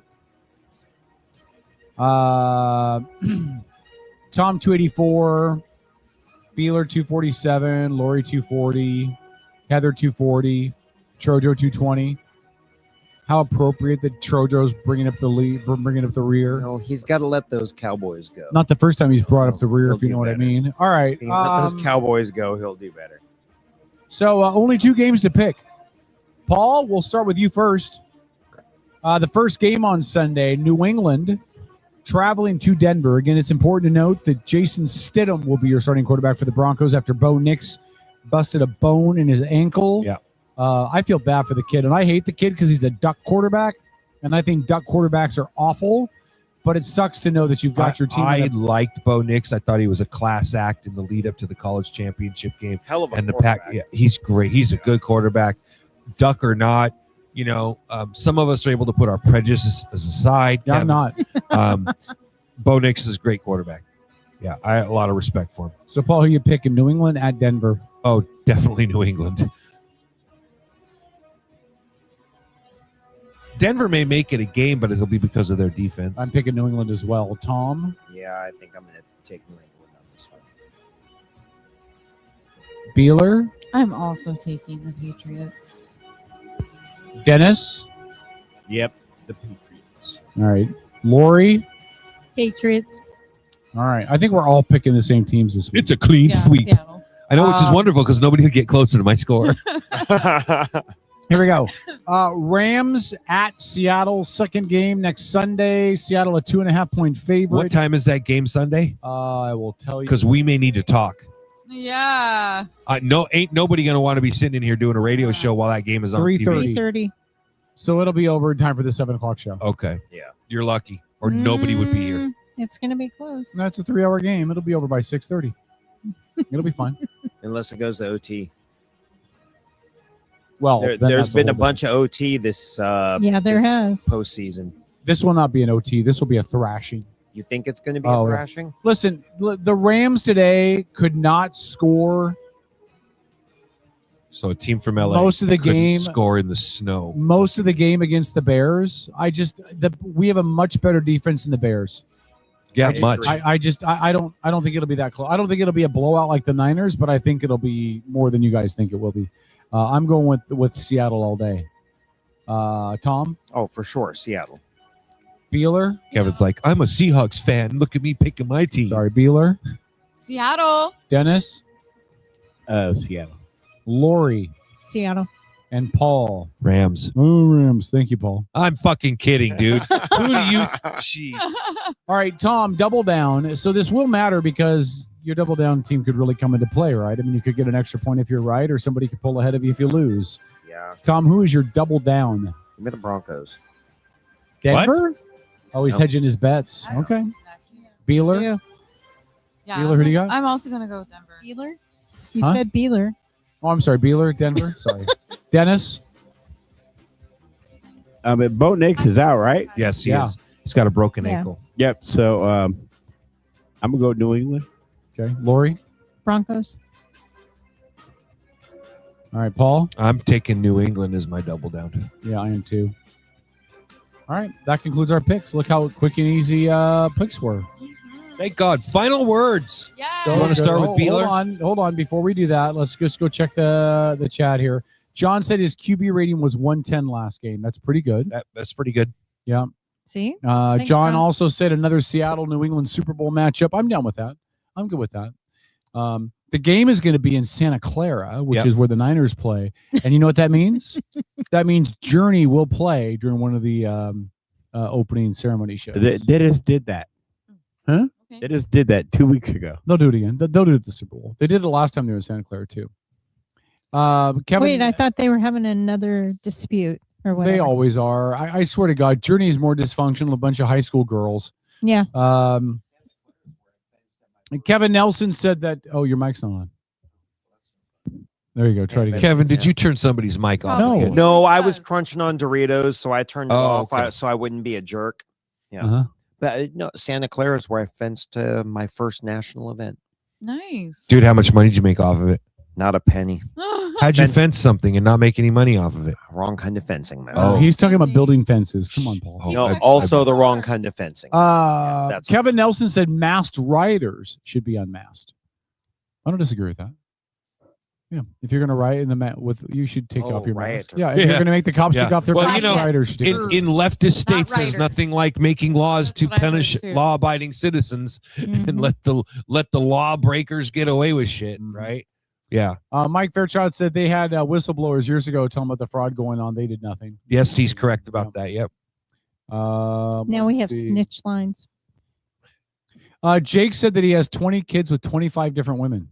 The math doesn't add up. That just sounds fun. The math does not add up. Well, at least practicing for it, right? Right. He also disagreed with me when I talked about how there's 33% of the U.S. is covered in forest. He said, dude, go look at a map. And that dude was making fun of my new blowtorch. I Googled. Your new what? I got a blowtorch that's like shaped like an AR. It's really cool. Oh, the one you do. I was Okay, yeah. super excited I about thought- it. And then he was like, I thought you were totally "That's joking like about for that. making creme brulee." And I'm like, dude, this is my You're like, I got a flamethrower or something, right? right. This Yeah. is my flamethrower. Yeah. Jake said, never fuck with a woman in her flamethrower. Jake said, and I quote, wake up with the ass hair scorched off. Hold on. Jake said, and I quote, who the fuck is Jefferson? I know. Is that the guy in the the $20 bill? I'm looking for Franklin's bro. First of all, Hamilton's on the 20. Jefferson was the third president. He's on the goddamn nickel. Okay. So have some nickels, dude. Jesus Christ. Wait, is that guy an electrician? I don't know. Jake said that's what pisses me off about Trump. You don't know I'm Republican. He runs his fucking mouth too much, like someone needs to break his fucking jaw. Jake's a little hostile, but okay, Jake. We appreciate Yeah, that. Jake, are you all right, buddy? Do you need somebody to reach out to you? Are you an electrician, Jake? He is not an electrician. Just checking. Paul? Look, you're not coming out and telling us, so we're just trying to be nosy. Boss Baby also said she can get Schwank on. Yeah, what? Oh, really? Okay, we'll get him on. What are you guys waiting for? What do we got to ask for this? Just get to work. Swank would be in a freaking awesome interview. Yes, he would. So totally awesome. if either of you two ladies can get him, man, that would just be awesome. Mm-hmm. Jake also said that Beals and Paul both sound the same gay. Sound the same. Gay. Okay. That's what it says. Thanks, Jake. Fuck you too, buddy. Oh, it's just when you want to ask the question. So, what was the last book you cracked, huh? All right. But he could be a Andy's totally friends cool with his person. wife too. Look at this, 6 degrees of separation. Wow. Andy's friends with his wife. Beeler's friends with his wife. And we never see the two of them in the same room together. Oh my Hey, God. thanks, Kevin. Not you, Kevin Nelson. Kevin says Beeler looking badass with that blowtorch. Right. All right. Parting shots. Lori, you're up. I do, Andy. I did a lot of campaigning with her in 2020. Thank you, Lori. She was answering Calling Andy. I know. She was Lori- answering a comment in Yes. chat. Lori, you're up. Parting shots. Parting shots. You know, tomorrow's a holiday, federal holiday. Yes. And Martin Luther King Jr. Day. What do you just in your parting shots, tell people what you're going to do on that federal holiday if you're going to do anything. I can't. You can't see what you're doing? She'd have to kill you if she no, did. I can't have Mm. that be publicly revealed, and I'll Okay. explain why later. Okay. Anyways, She's making some foot pick videos. no, it's Or nothing engraving illegal. more beads. I feel you, girl. It's all right. It's more a tough strategy economy right now. But we got to anyways, do what we got to do. So tomorrow is a holiday, and if you don't know what it is, Kevin just mentioned it, but please, please, please crack a history book. Get to know what your holiday is and why it's there, and don't let that shit go. Yeah. Don't forget it. Important There's lesson. Big, You know what big reasons. You know what I thought you were going to say? What? Because now you know what the holiday is tomorrow. Just find a random black person and walk up and give them a hug. That's what I thought you were going to say. What? That's what I thought you were going to say because it's Martin Luther King Jr. Day tomorrow. That's what I thought Go you were watch gonna the Eddie Murphy skit on Saturday Night Live, where he's a scholar in college and has a message for black people. Oh my God, Kevin. Really? What? Seriously. That's what I come thought on. you were going to say. Go No. find a random black Who do you person and think just give him a I hug. am? I think you're Lori from the Outlaw Radio Network. Yeah, I think you're a country bumpkin. Anyway. Beeler, what do you got for me? Parting shot. Hello. I'm a professor. You know, it's good to be back. Sorry, I was gone for a few weeks. You're allowed. I know. Yeah. Life happens. Yeah, life was happening, and then I got like that migraine last Sunday. It was awful. Mm-hmm. So, anyways, it's good to be back. I missed everybody. I did not miss Kevin, the say it. annoyingness Yeah. that sometimes comes with don't. Told you I was gonna hit you if you grabbed my hair. Your elbow was too high. Go ahead, Beeler. We You can practiced this. You can finish, Beeler. Go. Next time that it's would going across that the would be bridge of bad. your nose. Just think about how that's gonna feel. Mm-hmm. All right. Anyways, that's really all I got, you guys. I don't really have. Well, much it's great to have you back. Thanks. You're welcome. Bring the blowtorch next time. Tom, parting. It's a Dennis. flamethrower. It's not a blowtorch. It's Dennis. a flamethrower. Parting shots, my friend.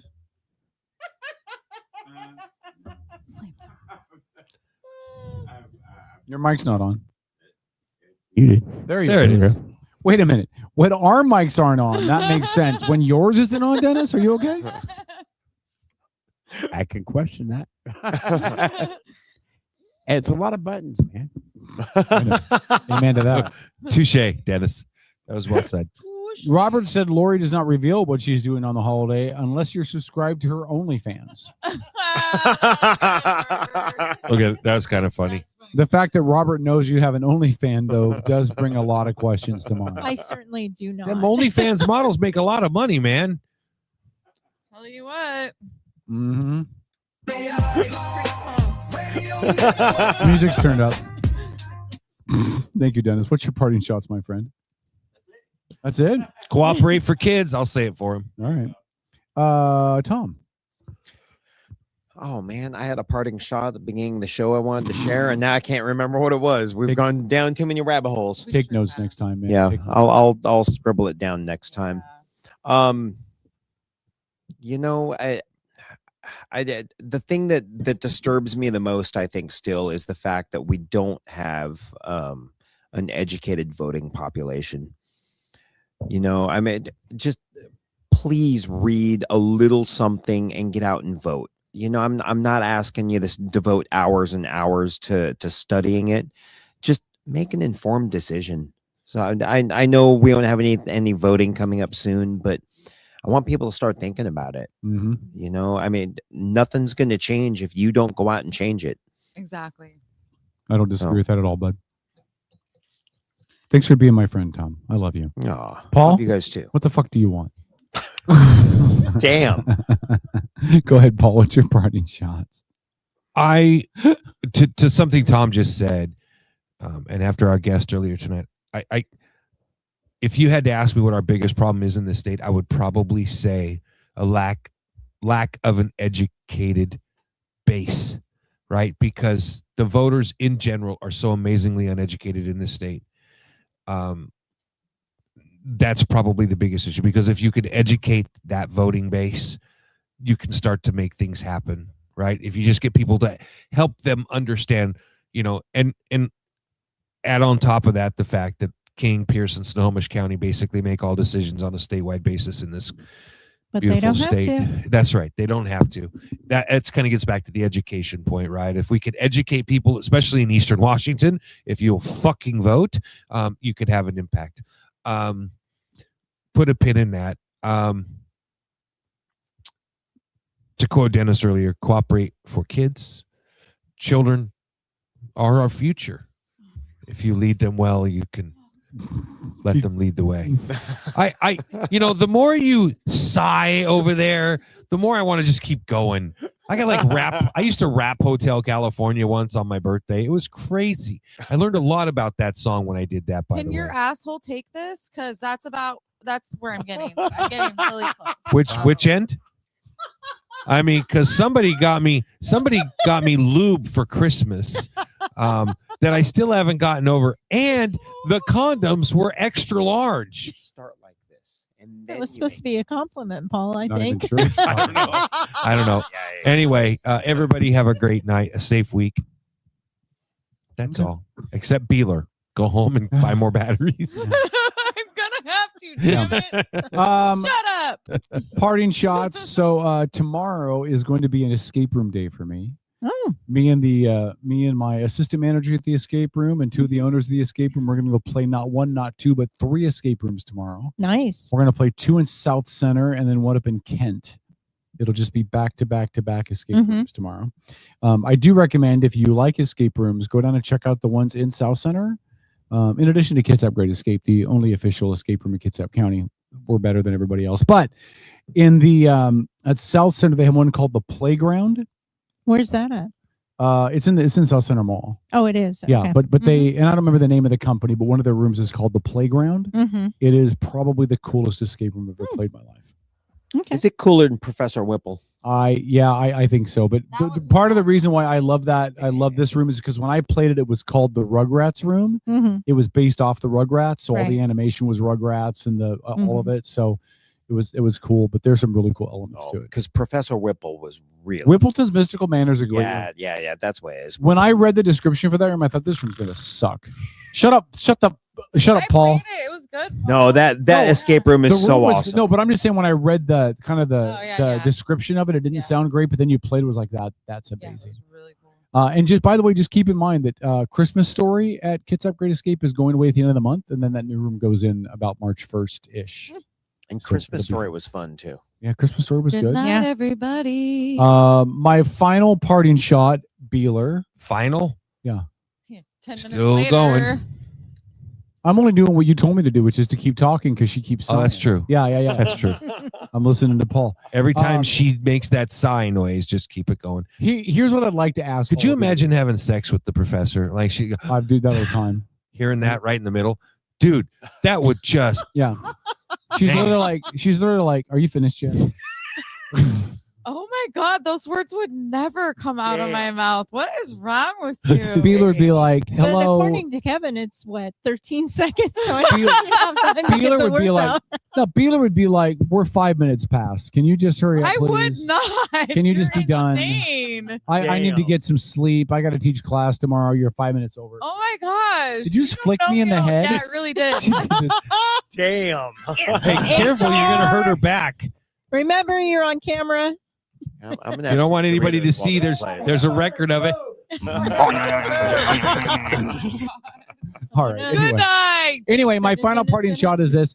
All of you know somebody like this on your Facebook or your social media page. They're a big San Francisco 49er fan. They probably talked a whole bunch of smack. Just remind them every day this week that their team's not playing next Sunday. Just a friendly little, hey, just wanted to remind you, you got free plans on Sunday because your team got eliminated. That's what I would do. Good night, everybody. That'll conclude tonight's Outlaw Radio Network. Thanks again to our guest, Katy Cornell, who joined us in the first hour to talk about her run for 26th District Position 1. We'll have her on again probably at least twice before the primaries in August. That's good. Thanks to Tom at Black Ring Spirits for letting us do the show here again. If you want to pick up some alcohol, you know where to go.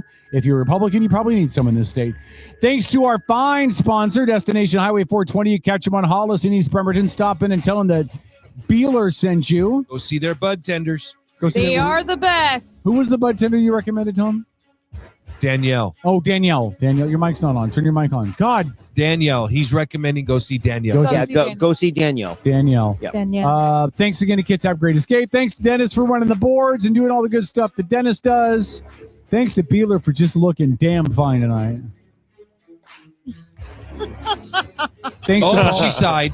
Thanks to Paul for being here on time. You're such a dick. You know, most of us were here before you. Okay. Good night, everybody. Good night, love you. peeps. We We'll love see you you. next Sunday. Oh, hold on. Who's our guest next Sunday? Do we have a guest next Sunday? No, but we're We're going to work on it. Working Okay. on it. Good night, everybody. good night. Go to bed, losers. Happy Martin Luther King Jr. Day. Hug somebody.